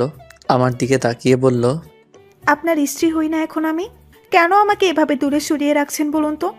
কষ্ট হয় না আমার? ঈশান কিছু না বলে কিছু স্পেস রেখে মুখ ঘুরিয়ে শুয়ে পড়ল। আমি ওই হিয়ার দিকে তাকিয়ে শুয়ে পড়লাম। সকালবেলা ঈশান অফিসে চলে গেল। এদিকে সবাই মিলে ঈশানকে সারপ্রাইজ দেওয়ার জন্য গতকালকেই প্ল্যান করে রেখেছে আজ ঈশানের বার্থডে। সবাই মিলে সব রেডি করলো। সারা দিন ধরে আমি রান্না বান্না করলাম, হিয়াকে রেডি করালাম। সন্ধ্যার আগে আগে কেক নিয়ে আসলো ভাইয়া। কেকটাতে ঈশান আর হিয়ার ছবি। অসম্ভব সুন্দরভাবে আয়োজন করলো ভাইয়া আর ভাবি। ঈশানের গাড়ির আওয়াজ শুনে সবাই বাড়ির সব লাইটস অফ করে দিল। হঠাৎই লাইট অফ হয়ে যায়। ঈশান ফোনের ফ্ল্যাশ লাইট জ্বালিয়ে বাড়িতে ঢোকে। আমি সম্পূর্ণ ইতিহার মতো করে সেজেছি, ইতিহার শাড়ি আর গহনা পরে ইতিহার মতো হেয়ার স্টাইল করেছি। ঈশান দরজার সামনে আসতেই সব কয়টা রঙিন বাতি জ্বালিয়ে দিল ভাইয়া। সবাই ঈশানকে উইশ করলো, শুধু আমিই করলাম না। আমি হিয়াকে কোলে নিয়ে সিঁড়ির পাশে দাঁড়িয়ে আছি। যখন বাড়ির সম্পূর্ণ আলো জ্বলালো তখন ঈশান আমাকে দেখে হাত থেকে ফোন ফেলে দিল। ঈশান বিশ্বাস করতে পারছে না কে এটা। ঈশান দৌড়ে আমার সামনে আসে আর বাহু ধরে পা থেকে মাথা পর্যন্ত সব দেখে স্পষ্ট স্বরে বলে, ইহিতা তুমি? শুভ জন্মদিন মাই লাইফ। আমি তখন অদ্রিকার বাহু ছেড়ে দিই আর ছোট্ট একটা থ্যাঙ্কস দিই। আমি সম্পূর্ণ ভেঙে পড়েছি অদ্রিকাকে এইভাবে দেখে। বারবার অদ্রিকার দিকে তাকাচ্ছি আর অদ্রিকা আমার দিকে। আমি আর অদ্রিকা মিলে কেক কাটলাম। অদ্রিকা আমাকে খাইয়ে দিল, কিন্তু আমি অদ্রিকাকে খাওয়ালাম না। কেক কেটেই আমি নিজের ঘরে চলে গেলাম। সবাই বুঝতে পেরেছে ঈশানের কোথায় আঘাত লেগেছে, কিন্তু আমি তো ইচ্ছে করে এমন করিনি। হয়েছে ওই সব বন্ধ হয়ে গেল। আমি ভাবির কোলে হিয়াকে দিয়ে উপরে চলে গেলাম। আমি ঈশানকে ঘরে না পেয়ে ছাদে গেলাম। গিয়ে দেখি ঈশান কাঁদছে। ছাদের এক কোণে দাঁড়িয়ে ঈশান কাঁদছে আর সেটা আমি দাঁড়িয়ে দাঁড়িয়ে দেখছি। আমি খুব দ্রুত হেঁটে ঈশানের কাছে গেলাম। ঈশানকে নিচের দিকে ঘুরালাম। ঈশানের ঘামে ভেজা শরীরটাকেই জড়িয়ে ধরলাম। ঈশানকে জড়িয়ে ধরেই কেঁদে দিলাম। ঈশান আমাকে সরাতে চাইলেও আমি সরাতে দেইনি। কেন এমন করছেন আমার সাথে বলুন তো? আমিও তো একটা মানুষ। আজ এক সপ্তাহ ধরে এসব সহ্য করছি। নিজে তো কষ্ট পাচ্ছেন, সাথে আমাকেও কষ্ট দিচ্ছেন। আচ্ছা আমাকে একটা কথা বলুন তো, ইতিহা আপুর স্মৃতি নিয়ে বাঁচতে পারবেন সারা জীবন, নাকি এভাবেই নির্জীব মানুষের মতো জীবন কাটিয়ে দিবেন? ঈশান একটা মেয়ে আর কত সহ্য করার ক্ষমতা রাখে বলুন তো আমায়? আমার সামনে আপনি সারাক্ষণ ইতিহা আপুর জন্য কষ্ট পান, সেটা কি আমার খুব ভালো লাগে? আজ যে এখানে দাঁড়িয়ে কাঁদছেন, কেন কাঁদছেন? জবাব দিন আমায়। আমাকে আষ্টে পৃষ্ঠে জড়িয়ে আছে অদ্রিকা। সরাতেও পারছি না, আর কিছু বলতেও পারছি না। অদ্রিকা আমার শার্ট মুঠো করে ধরে বুকে মাথা দিয়ে কাঁদছে। আমি শুধু রাতের আকাশ দেখছি আর চোখ দিয়ে পানি ঝরাচ্ছি। কিছুক্ষণ পর অদ্রিকা আমাকে ছেড়ে দিয়ে নিচে চলে এলো। অদ্রিকা ফ্রেশ হয়ে খাটের উপর বসে মাথা নিচু করে কাঁদছিল। প্রায় 10 মিনিট পর আমি ঘরে আসি। অদ্রিকাকে কাঁদতে দেখে আমি কিছু বললাম না। অদ্রিকা দেখেনি আমি এসেছি। অদ্রিকা ওয়ালেট রাখার আওয়াজ শুনে আমার দিকে তাকিয়ে চোখ মুছে ফেলল। আমি ফ্রেশ হয়ে অদ্রিকাকে নিয়ে খেতে গেলাম। সবাই একসাথে ডিনার করলাম। অদ্রিকা খাবার নাড়াচাড়া করে কিছু মুখে না দিয়েই ইয়াকে নিয়ে গেস্ট রুমে ঘুমাতে গেল। অদ্রিকা যে খায়নি তা আমি খুব ভালোভাবে খেয়াল করলাম, কিন্তু কিছু বললাম না। আমি খেয়ে উঠে গেলাম। ঘরে গিয়ে দেখি অদ্রিকা আর হিয়া ঘরে নেই। গেস্ট রুম লক দেখে বুঝতে পারি অদ্রিকা এভাবেই আছে। দরজা নক করলাম। অদ্রিকা দরজা খুলে দিয়ে ভেতরে চলে আসে। আমি অদ্রিকাকে বললাম, তোমার ঘর এটা নয় অদ্রিকা। অদ্রিকা বিস্ময় নিয়ে আমার দিকে তাকায়। কান্না করার পর চোখ নাক মুখ লাল হয়ে আছে অদ্রিকার। ঈশান কি সত্যি আমাকে তুমি বলল? ঈশান আবার বলল, হিয়াকে কোলে নাও আর ঘরে আসো। আমি আবারও অবাক হয়ে যাই ঈশানের কথা শুনে। এইবার ঈশান নিজেই হিয়াকে কোলে নিয়ে আমার হাত ধরে ঘরে নিয়ে যায়। হিয়া ঘুমিয়ে পড়েছে, তাই ঈশান হিয়াকে বাম পাশে খাটে শুয়ে দিল। ঈশান দরজা লক করে দিল। আমাকে খাটে বসে থাকতে দেখে ঈশান আমার হাত ধরে আমার কোলে শুয়ে পড়ল। আমি অবাকের উচ্চ সীমানায় পৌঁছে গেছি ঈশানের এমন ব্যবহার দেখে। ঈশান আমার হাতে চুমু দিল। আমি কেঁপে উঠলাম। ঈশান আমার মাথা নিচু করে আমার ঠোঁটে চুমু দিল। আমি এবার ঈশানকে জিজ্ঞাসা করলাম, আপনি ঠিক আছেন? কি করছেন এসব? আমি অদ্রিকার প্রশ্ন শুনে উঠে বসলাম। মায়াবী দৃষ্টিতে তাকালাম অদ্রিকার দিকে। অদ্রিকার সিল্কি চুলগুলো কানের পেছনে গুজে দিয়ে বললাম, আমি ঠিক আছি, আর সম্পূর্ণ ঠিকই আছি। এতদিন ঠিক ছিলাম না। ইহিতাকে ভালোবাসি 6 বছর ধরে। বিয়ের 1 বছরের মাথায়ও মারা গেল। 6 বছরের অপেক্ষা, আক্ষেপ সব নষ্ট হয়ে গেল আমার, যখন ইহিতা আমার বুকের উপর শুয়ে মারা গেল। এই 8 মাস প্রতিটা সেকেন্ড ইহিতাকে খুঁজেছি আমি। অনেক ভালোবাসি ওকে আমি। ও আমার মনের জায়গাতেই আছে, যে জায়গায় ওর থাকার কথা। কিন্তু এই সত্যির মাঝেও চরম সত্যি হচ্ছে, তোমায় আমি বিয়ে করেছি। হ্যাঁ, সেইটা নিজের ইচ্ছাই করিনি, সেইটা তুমিও ভালো জানো। কিন্তু আমার ইচ্ছা অনিচ্ছায় তো তোমার জীবনটা এলোমেলো হয়ে যাচ্ছে। ইহিতা আজ নেই, কিন্তু ওর স্মৃতি তো থাকবে আমার কাছে সারা জীবন। তোমায় বিয়ে করেছি কষ্ট দেওয়ার জন্যে নয়, কিন্তু সেই কষ্টটাই তুমি পাচ্ছ। তোমায় কষ্ট দেওয়ার কোনো অধিকার নেই আমার। এতদিন তাহলে কোথায় ছিল আপনার এই কথাগুলো? নাকি এতদিন আমি ছিলাম না? ঈশান জীবন কাউকে দ্বিতীয় সুযোগ দেয় না, কিন্তু আপনাকে দিয়েছে। আমাকে কি আপনার যোগ্য মনে হয় না? নাকি আমি ইতিহা আপুর মতো আপনাকে ভালোবাসতে পারি না? ইহিতার মতো করে ভালোবাসা লাগবে না, তুমি তোমার মতো করেই ভালোবাসো। খাচ্ছেন কেন আপনি? না, এমনি। আমি আপনাকে অনেক কষ্ট দিয়ে ফেললাম, তাই না? না, তুমি আমায় কষ্ট দেওয়ার কে বলো তো? স্রষ্টা চান এমনটাই হোক, তাই হয়েছে। ঈশান, আপনি আপনার মতো থাকুন, আর বিরক্ত করব না আপনাকে। আমি জানি আপনি কতটা ভালোবাসেন ইতিহা আপুকে, যার কারণে এসব আপনি মেনে নিতে পারছেন না। সমস্যা নেই, এইভাবেই থাকবো আমি সারা জীবন। শুধু আপনার সাথে থাকতে দিলেই হবে, আর কিচ্ছু লাগবে না। ঘুম পেয়েছে, ঘুমাবো। অদ্রিকা পিছু হাঁটতে নিলে আমি অদ্রিকাকে এক টানে নিজের কাছে নিয়ে আসি। অদ্রিকার মাথা আমার বুকের সাথে বাড়ি খায়, চুলগুলো খুলে গেছে। আমি অদ্রিকাকে বললাম, ইহিত আমার অতীত, আর তুমি বর্তমান। মানুষ বর্তমানকে নিয়ে বাঁচতে পারে, অতীতকে নিয়ে নয়। অতীত মানুষকে তিলে তিলে নিঃস্ব করে দেয়। আজ আমার ইহিতা যদি থাকতো তোমার বদলে, তাহলে হয়তো ও বলতো, ঈশান তুমি ঠিক করছো না, তোমার সুখ দেখতে চেয়েছিলাম আমি, চোখের পানি নয়। ইহিতা আর তোমার মধ্যে তফাৎটা কি জানো? ইহিতা ছিল আমার প্রথম প্রেম, আর তুমি প্রথম বন্ধু। মানুষ কখনোই এই দুইটা জিনিস ভুলতে পারে না। তুমি থাকলেও যেমন আমি ইহিতাকে ভুলতে পারবো না, তেমনি তোমায় ছাড়া সামনে চলতে পারবো না।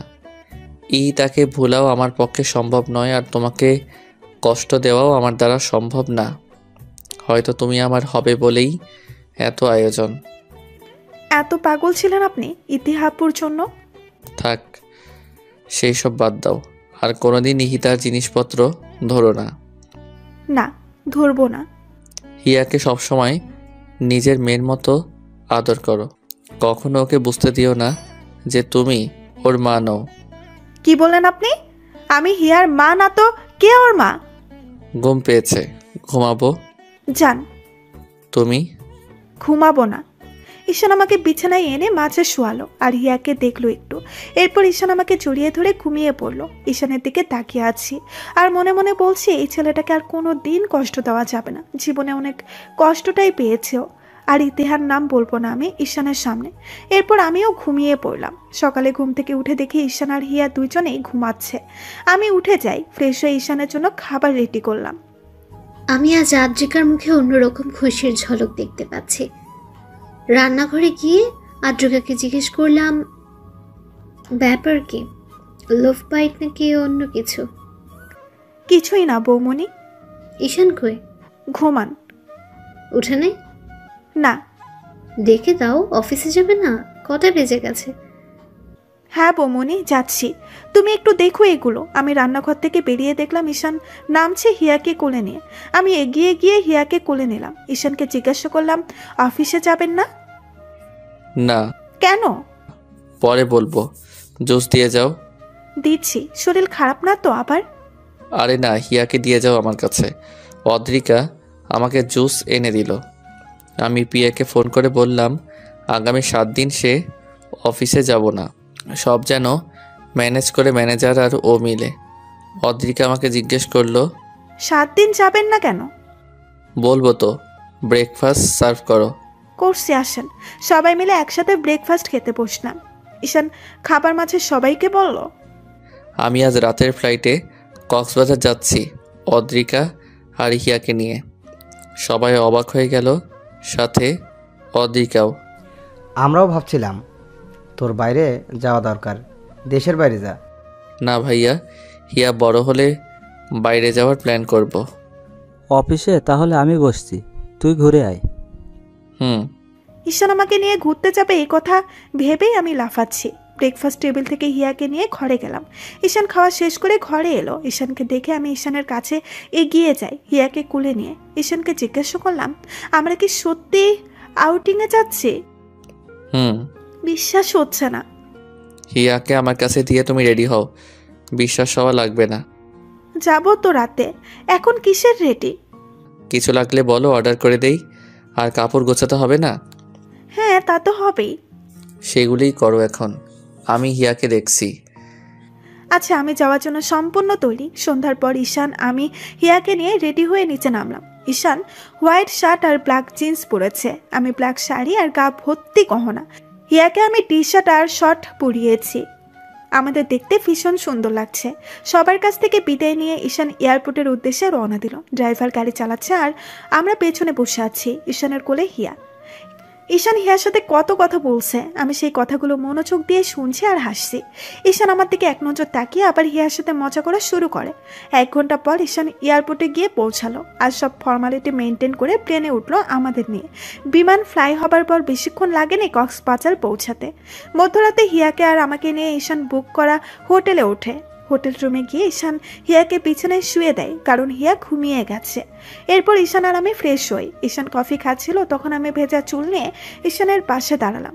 ঈশান কফির মগটা রেখে আমার সামনে এলো, আমার কাঁধে হাত রেখে বলল, এত রাতে গোসল না করলেও পারতে, ঠান্ডা লেগে যাবে। করে ফেললাম। একা একা কফি খাচ্ছেন কেন? তোমারও আছে, ড্রেসিংয়ের উপরে দেখো।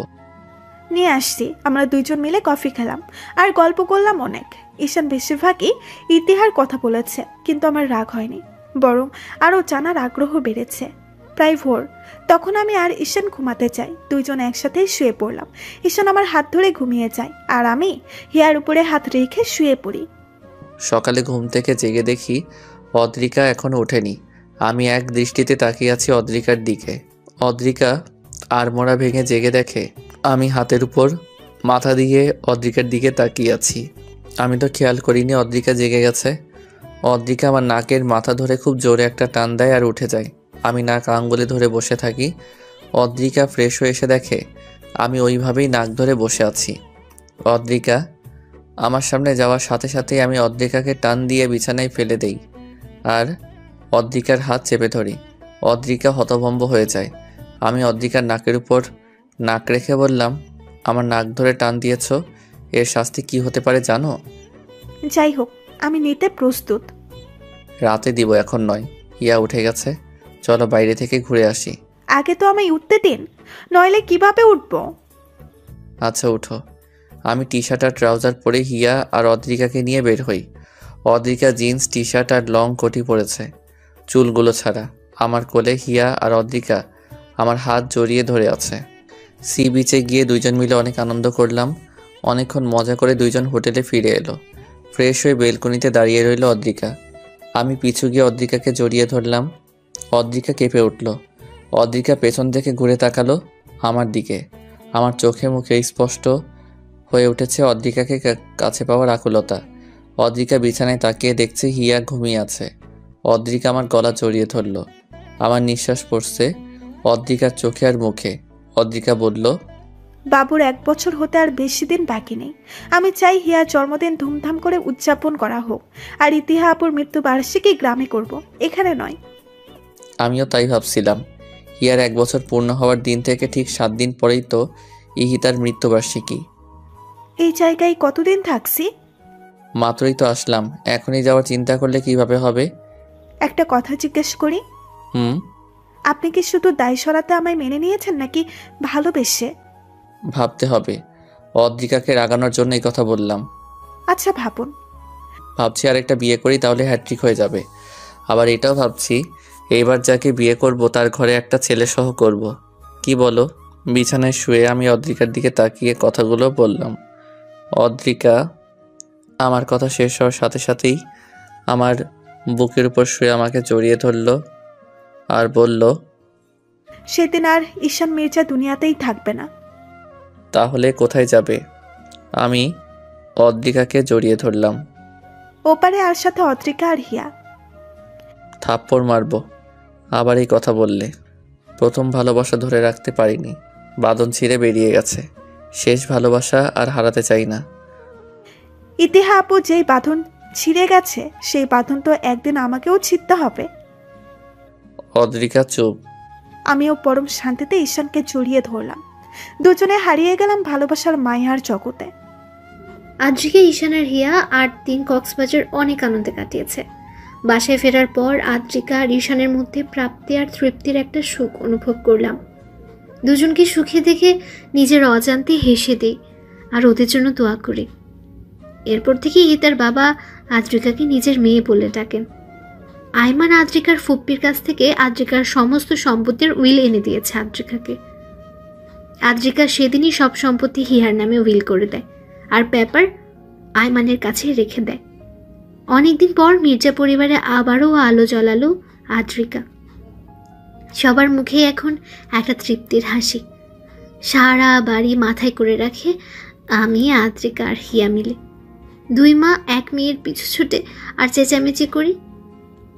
ঈশান আস্তে আস্তে ইহিতার মায়া কাটাতে পারছে, কিন্তু কোনোদিন সে ইহিতাকে ভুলবে না।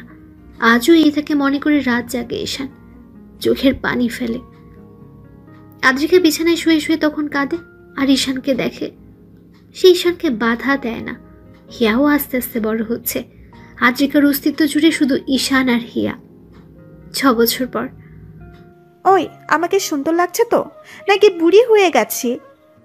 অদ্রিকা, এটা কি বললা? তুমি এত তাড়াতাড়ি বুড়ি হয়ে যাবা? তুমি এখনো আগের মতো স্মার্ট আছো, আর আমি আনস্মার্ট হয়ে যাচ্ছি দিন দিন। ও মাম্মাম, কাম অন, আর কত বলবো এই কথা? আমার ফ্রেন্ডস এর মাম্মিরা বলে আদ্রিকা মির্জা অনেক কিউট আর অনেক সুন্দর। আর আজ যখন তোমায় এভাবে সবাই দেখবে তখন কি হবে আমি সেটাই ভাবছি। আচ্ছা মাম্মাম, আমি ডোরেমনের গ্যাজেট দিয়ে ভবিষ্যৎ ঘুরে এসে তোমায় বলছি। হিয়া, তুমি আবারও বেশি কথা বলছো। এত কথা কি তোমার ফ্রেন্ডরা বলে? চলো, আমার ফ্রেন্ডসরা নিচে ওয়েট করছে। মামনি পাপাকে কেমন লাগছে? আমার মাম্মাম আর পাপা বল বেস্ট। তাতে সুন্দর লাগবে না তো কাজে লাগবে। কিন্তু আমি ভাবছি আমি এত কালো হয়ে গেলাম কি করে। আর এক মুহূর্ত এই মেয়েকে এখানে রাখা যাবে না। এত কথা কেমনে বলতে পারে? আমার কোলে আসো, কেক কাটবে, চলো, লেট হয়ে যাচ্ছে।